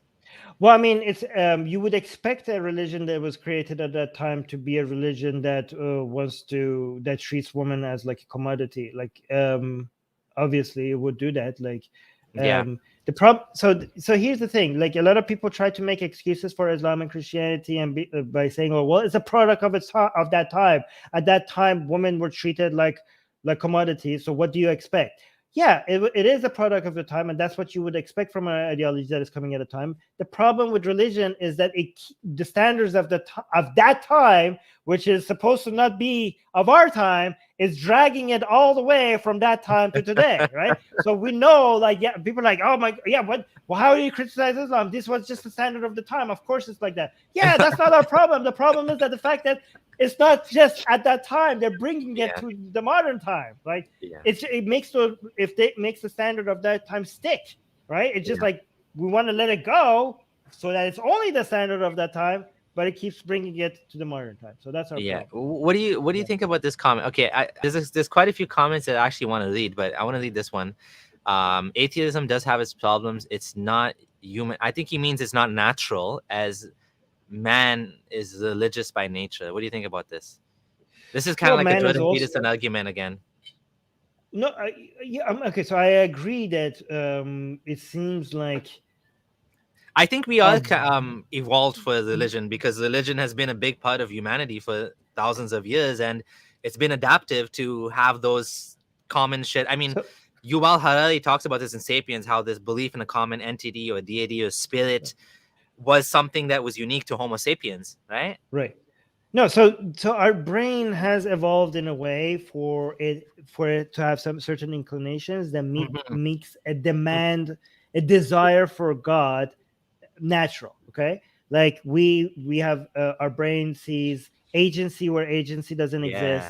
Our brain sees our brain finds pattern where pattern doesn't exist, right? Well, and our brain desires us to be significant, to matter, to something greater than us, and all of these desires combined makes a God very popular, right? But that doesn't mean it's good for us as an individual, right? That would be the appeal to nature fallacy, right? Because we are also by nature violent. That's a good point, right? That's a good point. Yep, that's good. That's simple to the point. Okay, there's a couple of other comments I want to read as well. Do you want to say anything else before I jump to them, or can I? No, go ahead. Okay, so I'm just hearing the echo is back. I don't know. Oh, is it? I'll lower my volume a bit. Sarah Michael Ashraf has been asking. She has some comments, and let's talk about these. Talking about good things in Islam. No major. Well, it was a long time ago, so I can't highlight it. But no major religion is as effective in promoting families than Islam is today. What would you say to that?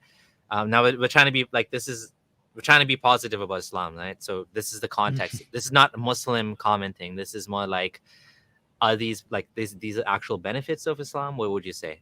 The family structure. What does that even mean? Like, like a man, has his wife and, she listens to him or whatever, and he has lots of kids, and it creates a family and encourages. Like, if you look at me, for an example, I got married when I was 21 and I have 5 kids and there's a family there. And, let's just argue that Islam encourages that. Right? The traditional and look at you godless structure. person, you were atheist from a young age, and you don't have kids or whatever. It's like well, you're still married, so I can't really use the argument against you. But you get the point, right? Well, the traditional family structure is something extremely modern. What? And like the one man, one wife. Isn't that a contradiction? Like, traditional family structure is modern. What people consider to be the traditional family structure is like 200 years old, right? Oh, wow. If you actually look at what the Quran or the Bible, I'm still hearing a little echo, but it's fine. If you look at the structure, how about now? Are you still hearing it right now? My AC just turned off. How's it now? A little bit. I'll put my headphones on. That would be great. Thing. Okay. If you actually look at what the Bible and the Quran teaches, it doesn't look like anything like what you would call a family today. Like, it was like, okay, I have 4 wives and a few hundred slaves and like children. Few hundred slaves. Okay, that's depending on how rich you are, right? And how okay, fine, like 20 slaves, I guess. I would be the guy with a few hundred slaves. Abdullah would be the guy with like 5 slaves. I would be. No, but what do you mean? I'm a rich guy. I'm a software developer. I have lots of money. No. I'm actually unemployed. Yeah, but I just think I would do better in those times compared to you. maybe now you would do good. I don't think you would do that good. So here's another comment. This is related as well. No, but let me finish this thought. Okay. Because okay. Like what you describe as like an ideal family, which I don't even think like what people consider an ideal family is necessarily the best way to be, right? Like, this is like extremely conservative to be like mother, father, and kids, and this is the structure, and that's good.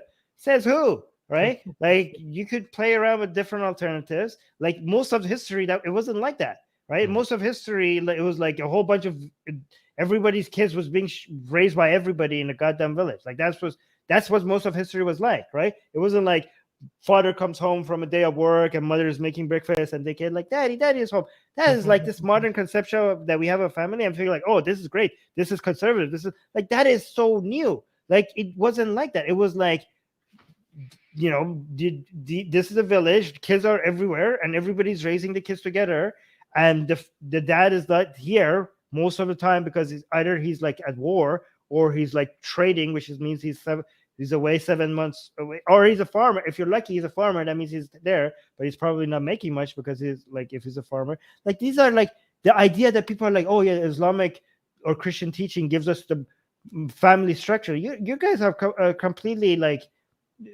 you have no understanding of history. You have no idea of how the idea of family was in most of history. But yeah, what about Christianity, which is one wife, one man, one woman? Where in Christianity is that? It's actually not that. It's like it's the same as Islam. It's like slaves and concubines and like multiple wives and Are you talking about Judaism or Christianity? Where? Okay, Christianity includes the Old I'm not going to be able to tell you where. I don't know Christianity. But in the New Testament, where's the idea of father, like this American, this modern American concept of a nuclear family? Where in Christianity is that? It's not in Christianity. It's not in Judaism. It's not in Islam. This is like a 100 or 200 year concept, and it's not necessarily the best way, anyways, to raise a family. Does Judaism allow polygamy? Yeah. But I don't know any modern Jews that do that though. Didn't we just talk about Sarah telling Ibrahim to go? Yeah. That's in the Bible. But I mean, does Judaism actually allow that? Like the modern version of Judaism, is that still an option? I mean, okay, wasn't it Abdullah that says there's no one true Islam? Okay, so when you're talking about Judaism, are you talking about the rabbinic Judaism? Are you talking about early Judaism during the Persian period or the Hellenistic period, or like what are you talking about? So it really depends on what you mean by Judaism. Well, the reason I'm asking, okay, so when we look at the Hadith and we look at the stories of, I don't know the details close enough. Maybe you're right. I don't know. So anyway, so continue. Okay, so that's a fair point that things are different than. The modern family, is very different than, like, even today, like we don't live with grandparents. It's not as common as in my when I was a kid, right? So things have changed pretty fast, quite a lot. Yeah. This is more of an American thing. The concept of the family that many people have, they're like, oh, this is Islamic. It's actually American. You're promoting an American. This is Hollywood affecting your understanding of an ideal family. I'm going to read this comment. In the New Testament, the household structures are just not there. Folks are living with their parents in the 30s, and all the slaves live alongside the disciples in the villas in Greece and Rome. This is kind of what you're saying. Yeah, right? Yeah. Okay, so should I go to the next comment, or do you have anything else to say? Okay. Well, I could talk forever. Here's the question. Technically allowed according to Jewish law, multiple wives is allowed. Okay, there we go. Yeah. I don't know what the point of this question is. This isn't what I wanted to bring up, but where did this come from? Did Khadijah have many husbands? Do you mean like one after another? I thought Khadijah was like once divorced. Widowed. She was widowed. Widowed and divorced, I thought. Oh, yeah. I don't remember. If I remember correctly, I don't know where this question is coming from. It's weird. I don't think she had multiple husbands at the same time. I think they might be referring to the fact that some scholars claim that before Islam there were some practices of women having multiple husbands in Arabia, but nobody ever said Khadijah was one of them. That's weird. Maybe that's where they're getting it. Yeah. Vendetta says, no, you're wrong. Islam is very different from the other two religions. And then he says Islam copied them. So wouldn't it? Wait, so is it? Which one is it? Wait, who? I mean, nobody here argued that Islam is exactly like the other religion. We only just claim that they have similarities, which you seem to agree. So I don't know what you're talking about. I don't know. This guy just owned himself. We don't have to do anything. Some people I think don't even like the idea of Islam and Judaism being compared. It's so offensive to them that Islam could be in the same like anywhere near Christianity, right? Don't like it's an insult to their Christianity if we say there's any similarity. Yeah. Okay, so next comment then. Same individual. Michael Ashraf says, I don't know if you agree with me or not on this, but I feel that Islam is very effective in reducing suicide in a society. So I'll let you go first, and then I'll answer. I mean, you guys are just like I don't know. This is like very simplistic. Like, okay, do you have you published that study somewhere? Like, is it peer reviewed? Like, these are like, I mean, if you show me the evidence, I I don't know where I like, I remember some I mean, Muslims like actually these are posting this. multi.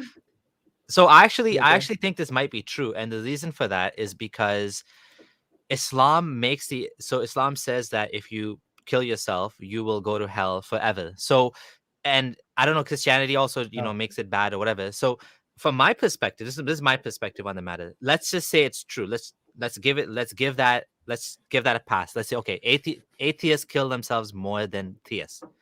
My argument would be that at the end of the day, if you have a realistic understanding of the world, then it maybe it's okay for you to kill yourself. Let's just say that you've had enough of life and you don't want to live anymore. That's what euthanasia is.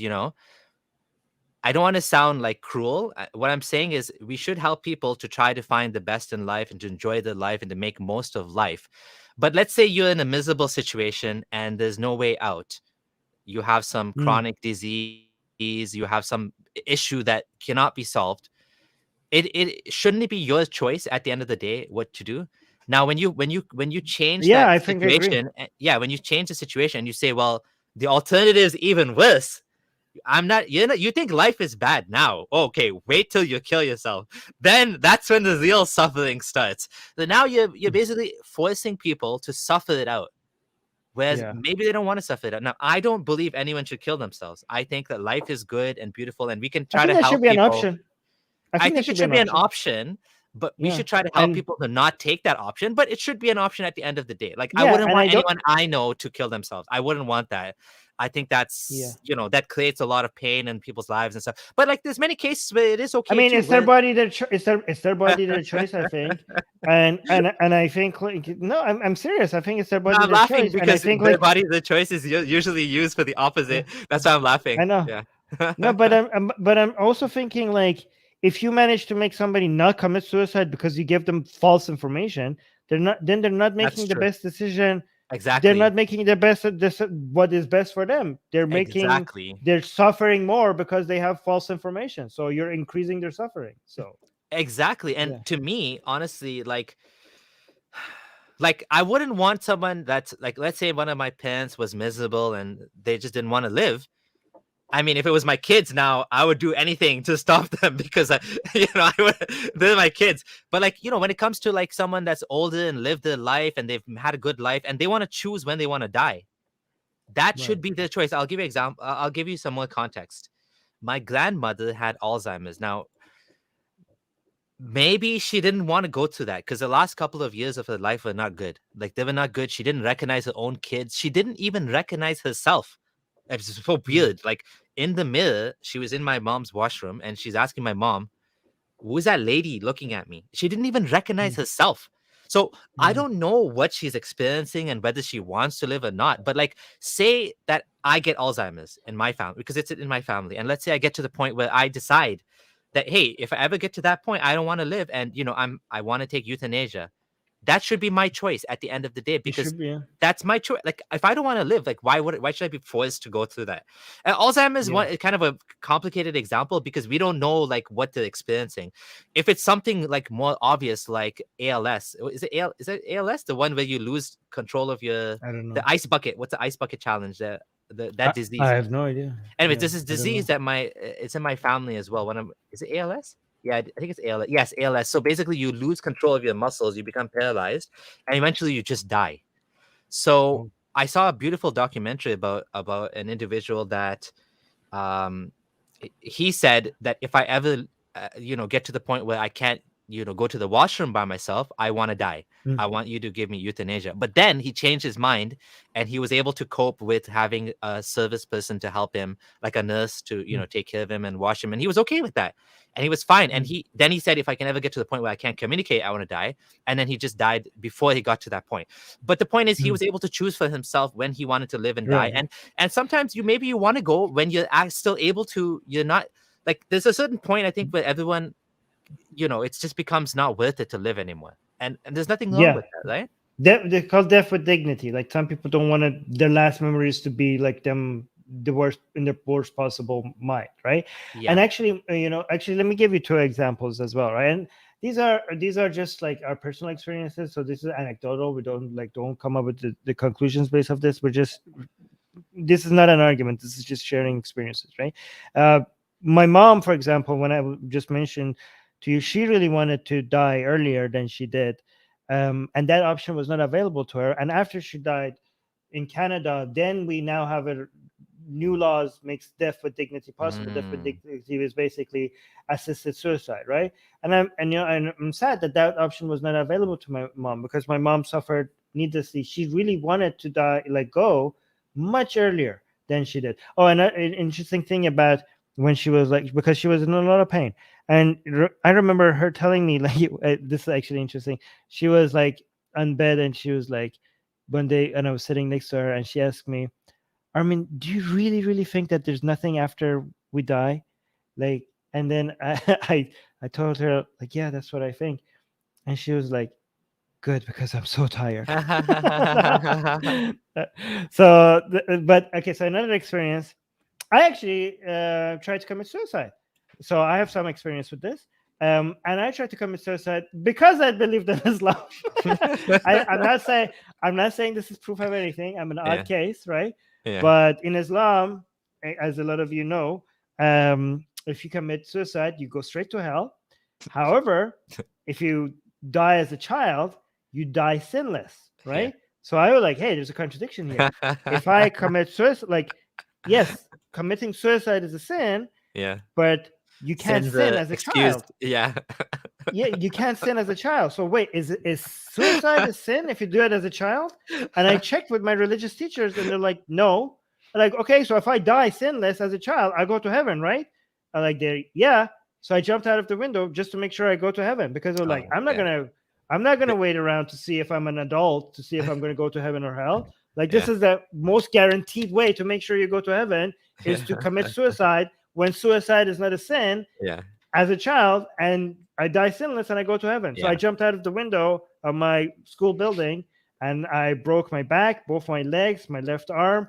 I was in the wheelchair on my bed for 7 months. And the only reason why I didn't try that again is because what I saw it did to my parents. My parents were devastated. I was like, oh my, okay, we're not doing that again.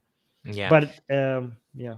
Yeah, you were being logical about it. And but how do you connect this with suicide? Are you saying that you should have been allowed that?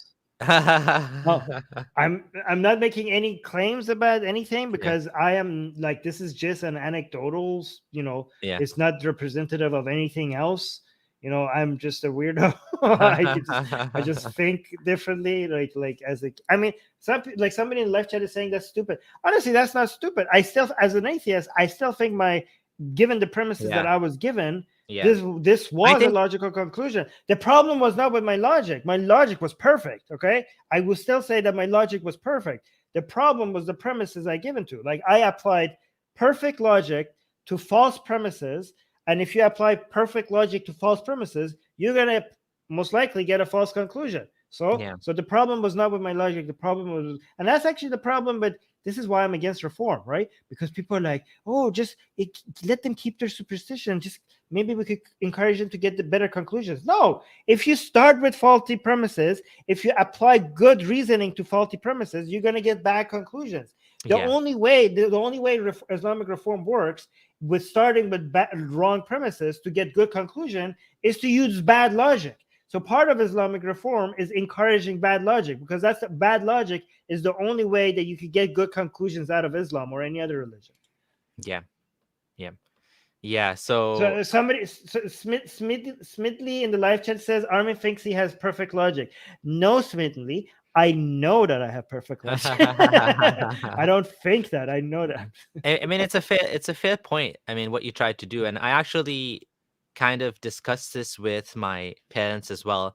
They asked me about, when I converted and became hardcore, and I was having a conversation with my dad, and I don't know how this came up. We were talking about September 11 or something, and then I said, well, everyone that dies from a an innocent person that dies is a martyr, right? And he's like, he was thinking I was justifying like terrorism or something. I said, no, I'm not justifying. I'm just saying that, you know, God will reimburse those people that died, innocent people that died, you know, in any sort of horrific way, building falls down or whatever. Anyways, yeah. So let's go to the next point. Wow, look how highlight this comment. AJ saying Atheist Republic saved me from suicide during a live stream. Well, oh, what? Oh, wow. Amazing. Amazing. Okay. So one more comment I want to read. It says, last point I have is that Islam understands and respects the idea of using power, including violence, to establish and maintain order. I don't approve of this, but I believe that it really does work. Many say that violence doesn't work, but it really does. I, for one, find it pathetic when some Christians say, pray for those who persecute you. So basically, Islam understands power. And I mean, Islamists use this all the time. Islamists are basically using, you know, like, I mean, that's what jihad is. Jihad is power. It's like fighting, and, you know, it's to establish Islam politically. I don't know if that's a good thing or not. I think Christianity was extremely clever when it comes to this. Again, the clever part of it is not by design, it's because of work. Okay, think about the strategy that was played here. Okay, it might have not been with violence, but it managed to take down empires. An empire with just mere marketing. Okay, you have the people who are one of the greatest superpowers of all time was the Roman Empire. Okay, and you were a cult of nothing under their boots. Well, not literally, they didn't have boots back then, but you were like not, and you managed to convince these people that had this much power, that had this much order. Okay, that weakness is a virtue, that, you know, for that the meek will shall inherit the earth. Yeah. Right, that earthly desires that all these people manage to gain with all their power and all their strategy and all their armies, they should just give it up. Right, and that power is bad, and they just gave it to you.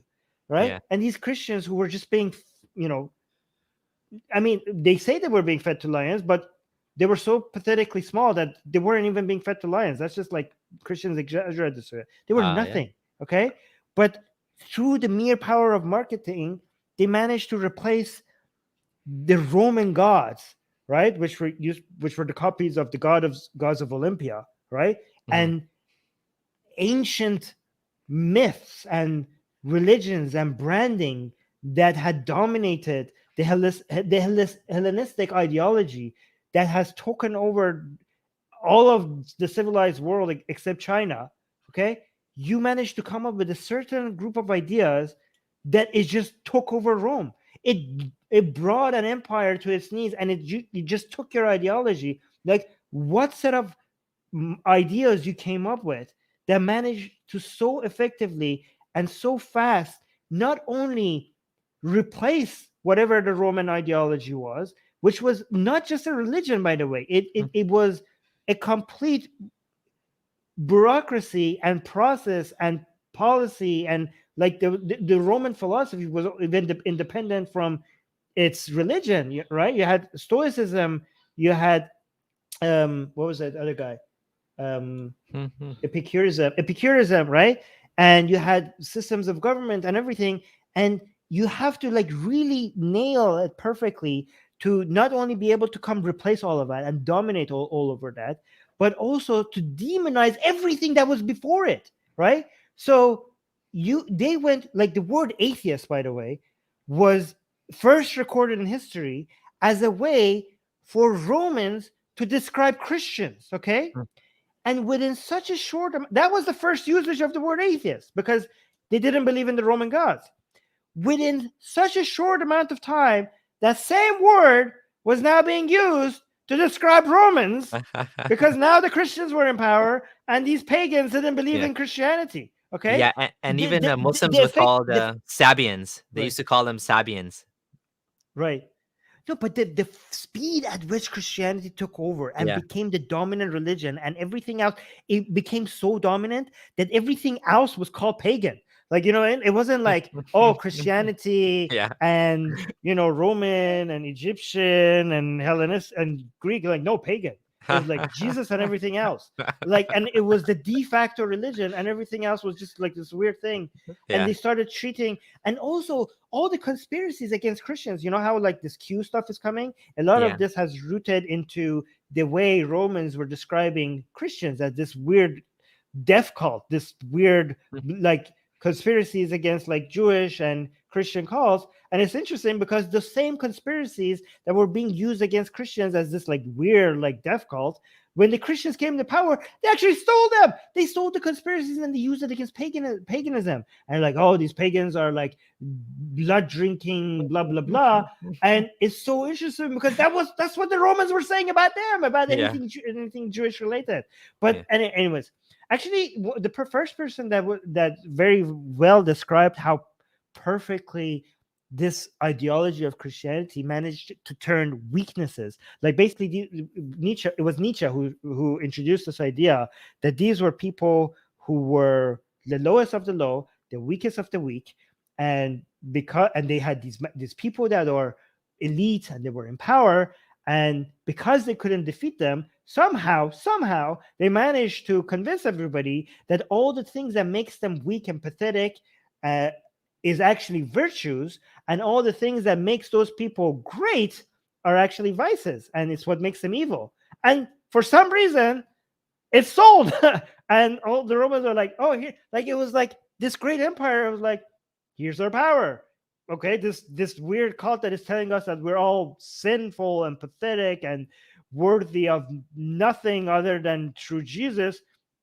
Let's give up on all this like Jupiter and everything that made the empire, and all this like philosophy of Stoicism and everything else that made our empire. Let's just give up on that and just go with this thing that is just calling us names. Like how did they do that?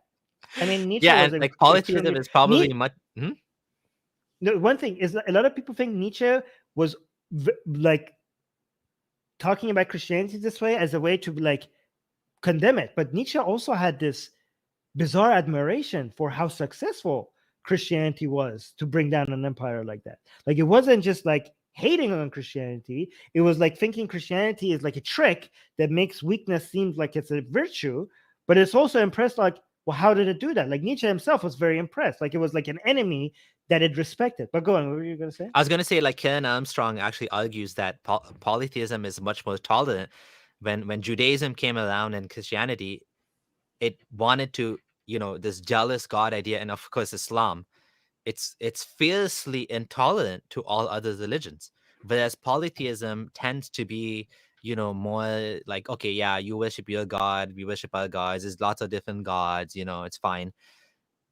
The monotheistic religions tend to be the ones that actually, and like I said, Karen Armstrong actually argues that it's much more intolerant, and therefore you can say violent as well, right? Wait, Karen Armstrong described Islam as violent? That would no, not Islam. She's talking about monotheism. Well, that's Islam. Also, you don't get more monotheistic than Islam.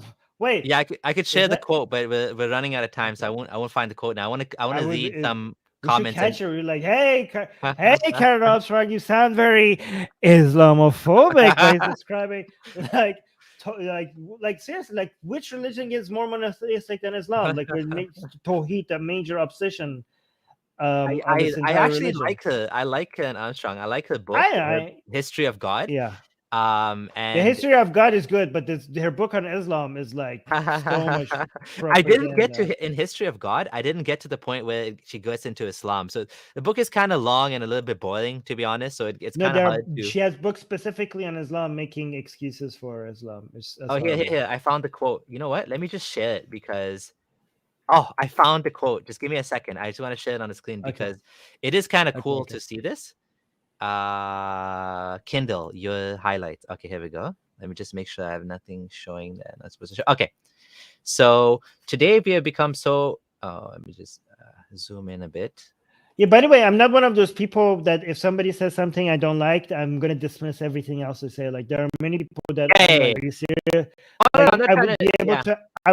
Like I appreciate to enjoy their, wisdom and something else, even if I disagree with them. Yeah, absolutely. No, I'm not showing you this to the Deemka and Armstrong or something. This is just a cool quote. Today we've become so familiar with the intolerance that has unfortunately been a characteristic of monotheism that we may not appreciate that this hostility towards other gods was a new religious attitude. Paganism was an essentially tolerant faith.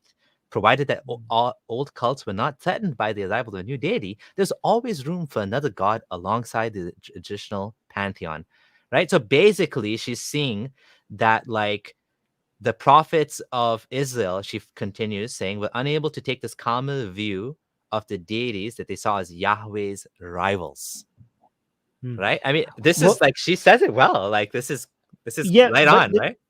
The issue is that the reason it's not that because the people back then were more tolerant, okay? Yeah.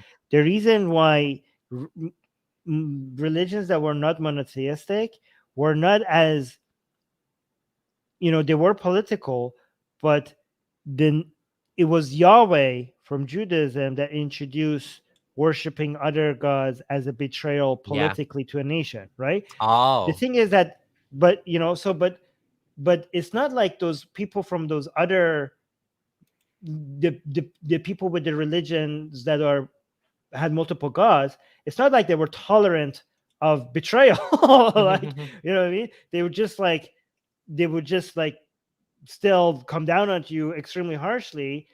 If there was any way else that you were betraying, they would see you as a tyrant or betraying the nation. Like, they will, any threat, it's not like they were not more tolerant, because anything that would be considered a threat to their power would be crushed if they had the power to crush it. Like, I mean, not always. Like, Athens was weirdly accepting, or Alexander, or Cyrus the Great from Iran. They were weirdly accepting. Like, there are examples, but I'm just saying that it's not like we can't just judge and say, oh, because they had multiple gods and they were tolerant of other gods, that means they were more tolerant, because they might have been extremely brutal if something was a threat to their power. When it comes to Judaism, Christianity, and Islam, a threat to, like, introducing competition to Yahweh, Jesus, or Allah are considered a threat to your power, right? Yeah. So, that's a good point. That's why, yeah. That's a good point. One more comment I want to. Oh, yeah, here we go. Oh, there's two funny comments, and we'll try to end up after that because it's been a long time. This comment's funny. When Abdullah laughs, a puppy smiles. So of course Islamists are shaking, and that's from the future is female. And this other comment from a black puppy. If you want to make it more un-Islamic, it has to be a fully black puppy. Sri Ram says the only thing I like about Islam is its egalitarian views towards the subscribers of that faith. It's a good point. What do you think about this? So, you go first, and then I'll say what I think. I just think that's just creating a super tribe. Like, so for example, religions are tribal, and some people argue, well, Islam is egalitarian because everybody under Islam is like considered equal. Well, unless you're a woman or unless you're a slave, all right? So yeah, but it's true. Islam teaches you that all free Muslim men, okay, free and men, they're all extremely equal as long as they accept Islam. But this is still tribal and not egalitarian, because it cuts the world in two parts, right? You're not egalitarian if one of the tribes that you're creating, it's a big umbrella, okay? So for example, people like other ideas are not egalitarian. Like, for example, let's say the caste system, you have this caste and this caste and this caste and this caste, and put people to hierarchy. Well, yeah, Islam doesn't have multiple hierarchies, right, for Muslim men, but it's still cutting the world into two big pieces, right? So it's just it's still tribal, but you just merge all these smaller tribes and like, we're not tribal, we all have this super tribe. Okay, so everybody outside this tribe, are they inferior to us? Yes. Okay, so how could you say Islam is the claim is that Islam is egalitarian because everybody under Islam is equal? Yes, equal and superior to everybody outside of Islam, right? So the entire point of your identity as a Muslim is your superiority to everybody that is outside of this mega tribe. So this is just because your tribe happens to be only two, and your super tribe happens to be all encompassing and not multiple tribes, that doesn't make you egalitarian, because you're everybody that is not a Muslim is inferior to somebody who's a Muslim. And some people are like, no, they're not inferior. Like, I don't know what you describe going to hell for eternity and not being, not being favored by God. If you don't claim that superiority, I don't know what it's a supremacist religion. It's obviously a supremacist religion. It's not egalitarian at all. Muslims are superior to non-Muslims according to Islam. But yeah, go ahead. Yeah, and it says that in the Quran, like liyudhilahu ala dini kulli, it's to establish itself over all ways of life, right? And even if the disbelievers hate it, even if the mushrikun hate it, it's like it is very superior. This idea though of the super tribe that you're describing, and this idea that Jonathan Haidt mentioned this in his book, that people inside the religion tend to trust each other a little bit more than people outside the religion, and so it does create this intergroup trust but of course when people betray that trust, it stings even more, because I don't know if you've heard like stories like this. Oh, this guy was Muslim and he cheated me, like when you were a Muslim, right? And people are like even more angry that a Muslim would do that to another Muslim. It's like, how dare this Muslim cheat me? It's like you expect, just because they're part of the same group as you, that there'll be some sort of honesty and trust, you know what I'm saying? Yeah. By the way, somebody in the live chat is saying I can listen to Armin all day. Well, you can. You can listen to me every week if you subscribe to Atheist Republic. Do you have shameless plug? Yeah. So now at the end. So yeah, go for it. Yeah, guys. Abdullah was kind enough to link to the channel in the description. So if you like to listen to me more, then come. And I have this amazing co-host. Her name is Susanna. And if you like listening to me, you're going to love listening to her. By the way, Abdullah, you should have Susanna on. Yes. I'm just getting back into things now. So as you can see, having you is long overdue. I was actually thinking of calling Susanna too, but not at the same time as you, because then different dynamic, right? Yeah. Thank you, Gay the Pray Away, for the super chat. Good show, my dudes. This enjoys very much. Thank you so much. Yeah, so check out Atheist Republic. So you have your own channel. You have Atheist Republic. Why aren't you promoting your channel? Or why Atheist Republic? Like, how do you manage that? Well, like I'm doing my channel just in case we get nuked out of YouTube, because we keep getting strike after strike. So we have like backup channels, which is my personal channel. But the main one is Atheist Republic. We have like sometimes we have this other channel called Atheist Day, and every time a video seems like to be too spicy for YouTube and might get a strike, we put it on that channel so that our other channel doesn't get hurt. So we have an Atheist Day channel where we only put our videos that might get a strike. So we have Atheist Republic, my personal channel, Armin Navabi, Atheist Day channel, and the Secular Jihadist channel, which is with the podcast I do with the Alirism. The main one, the biggest one, which is not growing as fast. But I keep attacking everybody who supports me, because I keep finding faults in everybody who likes me. At some point, I'm going to say something that's going to get offended, and that's why I have a hard time building a fan base. I hate you. But you attacked me. Yeah, not coming on my channel again. No, but guys, if you do subscribe to Atheist Republic, prepare to have some of your cherished ideas to be crapped upon. So if you can't tolerate that. I see what you mean. Okay. Yeah. And it looks like you're having a Apostate Prophet coming on tomorrow, it looks like. Yeah. But it's hard to get the Apostate Prophet on a show, because he schedules it, and then he sometimes last minute says like, okay, we have to reschedule. And I'm like trying to make sure. So I think we're gonna have Apostate Prophet on tomorrow. We'll see. He said like that time works, and we scheduled it.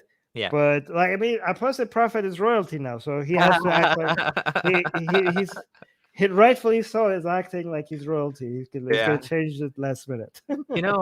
He's at 288,000 subscribers. Quite impressive. I was at I think I would have been close to 100,000 now if I didn't get demonetized, because I stopped using the channel and I created a new one because I want monetization. I could have maybe just kept using it and just forgot about the monetization, just like you guys did, because you're not monetized either anymore, right? Definitely. No, we got demonetized. It's because of you that we get to continue, because of our blasphemous art. Our Patreon grew so much that we're like, screw monetization. we're making enough from Patreon. Yeah. So we just stuck with the channel. So we're No, like, I mean, you saved us. you saved us from going bankrupt. You get all the credit for that creativity and putting that together and finding a niche that works for you. You know what I'm saying? Like, honestly, that's innovation right there. Like, you get hit from one side, and you have to dodge it and come up with another strategy. My strategy was just start from scratch, which is a pain in the ass, because YouTube is like a grind. There's no way to get back to like where you were instantly. It takes years of like consent. But the thing is, because I already have so many strikes on the main channel, I don't think there's any point in continuing to upload on channel. Even if I'm able to upload now on Abdullah Sameer, the problem is I'm just like one step away from being permanently banned, because I got 2 strikes now, and I think one of them was. Do you post your videos from this channel to the community tab of the other channel? I do, but like the YouTube is more smart than that, so they don't really promote that content anymore because there's no uploads. The funny thing is, when I upload a video, sometimes what I'll do is I'll do a promo video on the old channel. The promo video gets more views than the real video on my channel, and it's like frustrating me because the promo video is like 1 minute, and it's like, go check out the full video, but like 80% of the people are like, great video, and that's it. They don't go to the main one. I'm like, oh. Like, I need my subscribers to move over, come over to this channel. Like, why are you stuck over there? It's frustrating because also like 60,000 plus. I just hit 60,000. It's like, stop subscribing to the old channel. Come to the new one. Wait, but this is why we're focusing on our newsletter now, because that's the only place where nobody could come at us, right? We own our newsletter. Well, I've heard MailChimp. You use MailChimp or something? What do you use? Well, I'm not gonna say because, but I'll tell you privately. But here's the thing: it doesn't really matter what you use, because you could download your list locally. The list somewhere else. Oh, you have the list saved. We keep backing it up. So nice. Okay, I see what you mean. There is a certain like, how do I say this? I do find though that like YouTube gets the most for YouTube. When you have other platforms, like for example, I have my own private mailing list. I think I just have 1,000 people on it, not that many. It's harder to convert those people into YouTube viewers. You know what I'm saying? Like, there's like different. Well, you don't have to. Like, that's just the email. It's its own platform. Oh, I see what you're saying. Okay, it's not to convert people to YouTube. It's just you post information. But like if we get nuked out of everywhere, you will just keep following us. Just be on the newsletter. We'll just start somewhere else. Somebody in the live chat is saying, what is this? Now AR sells erotica. No, you get it for free. Just subscribe to our newsletter. Okay? You don't have to pay for our erotica blasphemous art. You get it for free. Again, thank you for letting me promote our newsletter again. Yeah. All our blasphemous art is available for free. If you subscribe to a newsletter, we'll send you we give you all the old ones in an ebook, and the new ones keeps getting sent to you twice a week. So once or twice a week. So it's all free. You don't have to pay for it. Beautiful art emailed to you. Subscribe. Go check it out. Blasphemousart.com. It's been a pleasure having you. Just quickly to address this, I've already kind of explained why I got the strikes. It was honestly no fault of my own. It wasn't even my own content. It was just some ridiculous things. I got 1 strike for Hassan Radwan's story of the cow. Like, the nicest guy among ex-Muslims. I got a strike on his video. I peeled it. I failed. Hate speech. The second strike was for some other video that I deleted. So Armin, never delete videos. Never, ever. Because if you delete videos, it makes it 100 times worse. The strike becomes permanent. To the point that no matter what you do after that, you cannot appeal it. So never, ever delete videos. If you delete a video, make sure that there's no strikes on it. Because it's like a black hole. We have deleted half of our videos, but none of them one that got strikes. Okay, that's fine. If there's we have to, because for the monetization, they don't tell you which videos could be a problem, and that's you have to guess. That's so weird. Delete your problematic videos. They're like, which ones? Like, we're not gonna tell you. So we deleted half of our videos, and then we reapplied for monetization. And then when we reapplied, they're like, no, you still have hateful content. And by the way, we found your hateful content, and here's a strike. So when we reapplied for monetization, so we got demonetized, right? And they're like, remove your hateful videos and reapply for monetization. They're like, okay, which ones? And like, we're not going to tell you. So we went through everything that could have been a problem, deleted it, like 10 years worth of videos, deleted half of the videos that we had, like hundreds, like almost 500 videos we deleted, right? And then we reapplied. Yeah. And you know which so we didn't approve and we got a strike because we reapplied for monetization. We got a strike. And you know what the video that was that we got us a strike? It was a video us defending like this, this woman from Syria who was part of the ISIS, but her citizenship was being taken away in UK. Okay. We were arguing that her citizenship shouldn't be taken away. She should go back to UK and go on trial. Okay, we were like, you don't just take people's citizenship. If they committed a crime, they go to jail and they get like, even if Shamima Begum. Yeah, Shamima Begum. Yeah. That was marked as hate speech. I was like, wait, how? Like we were saying, like what? Like this and is did you appeal it? What happened with the appeal? It got rejected. Our appeal got rejected within seconds. Like there's no way. Like we hit an appeal and we refreshed and it said appeal rejected. Like there's no way anybody rewatched it because the appeal was rejected in a second. Like how is this hate speech? We're actually defending a Muslim Syrian woman for her right. Like hate speech. Like hate speech against who? Yeah. Like is YouTube saying like no, she should lose her like what? Like, I don't understand. And we got another strike for spreading misinformation about health related misinformation. But guess what? We were actually reporting on this Catholic church who was spreading misinformation about the Cove. And we weren't the one that was saying it. We were just saying, and we were actually attacking them. And like, these people are spreading misinformation instead of listening to the experts. And YouTube gave us a strike. And like, you're spreading misinformation. And we appealed it, detailing and like explaining in detail, like it wasn't us. We were reporting on the goddamn news. We were actually against these people. And that appeal got rejected within like, Abdullah, I'm not kidding. Seconds, like not even 1 minute, the appeal was rejected. There is no way any human is like checking the appeal process because like the text that we sent them, me and Susanna worked so hard on the text, right? Like the time that it took for them to reject the appeal, they couldn't even read the first sentence. Yeah. Something is messed up there. So you have two strikes on Atheist Republic now? One warning strike and one real strike. And I'm not going to reapply for monetization. So that strike is going to last until like the end of September. And I'm not going to reapply for monetization because it seems like they reward your reapplication for monetization with strikes. So I'm like, okay, forget it. Like, I don't know what to do. Oh, jeez. Yeah, like it's that's why I'm kind of like liking the idea of studying the new channel because it's a clean slate and I'm like way more careful now. I mean, at the end of the day, there's nothing you can do. Even if you do nothing wrong, you might end up just getting, hit with strikes anyways. But it is what it is. I mean, it's a tough platform it's a tough battle that we're doing. Like, I think the intersection between it's not that they're even against us. Yeah, I know. No, it's not political correct. It's not political correctness. So what because is it? Again, it's just it's nobody. It's no human involvement. You know what I mean? Like it's not like anybody who is also like, let's say the most extreme woke person. If they checked our video, they were like, "Oh, these people are actually defending a brown Muslim woman," right? Yeah. Like it's not like these are woke, politically correct people that are trying against us because we're talking. There's no human. It's just an algorithm making a decision.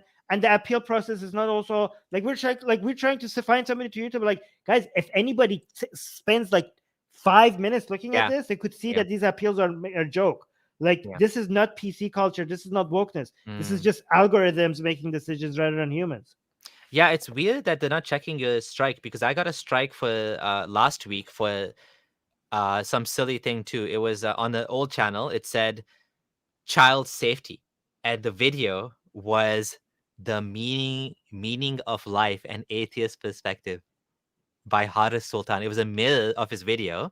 And it was a great video. It was like what do you do? What's the meaning in life? And you should do charity.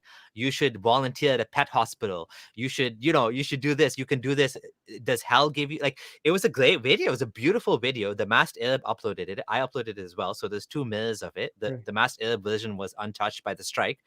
I appealed it, and they removed the strike. Like, oops. We removed the strike. Apparently, there's no child safety issues. But yeah, you're right that the initial strike. I don't know why in your case. Why is our appeal not working? I'm not sure why you're. Can you try one thing? Check in your YouTube studio if you have chat support. I'll talk to you after the chat. We'll talk about this. Anyways. Wow. Yeah. So anyway, so that's a great. Someone's asking why don't you talk to YouTube, and it's very hard to talk to YouTube because they don't. There's nobody. There's nobody to talk to.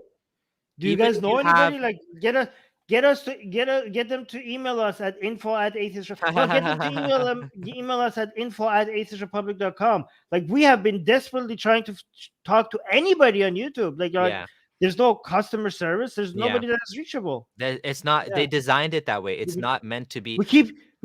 We keep tweeting at them, and the guy, whoever the managing editor, like, go through the appeal. No, like, use the appeal process. Like, we did. You rejected it within seconds. Yeah. Like it's like nobody there. It's like nobody home. Yeah.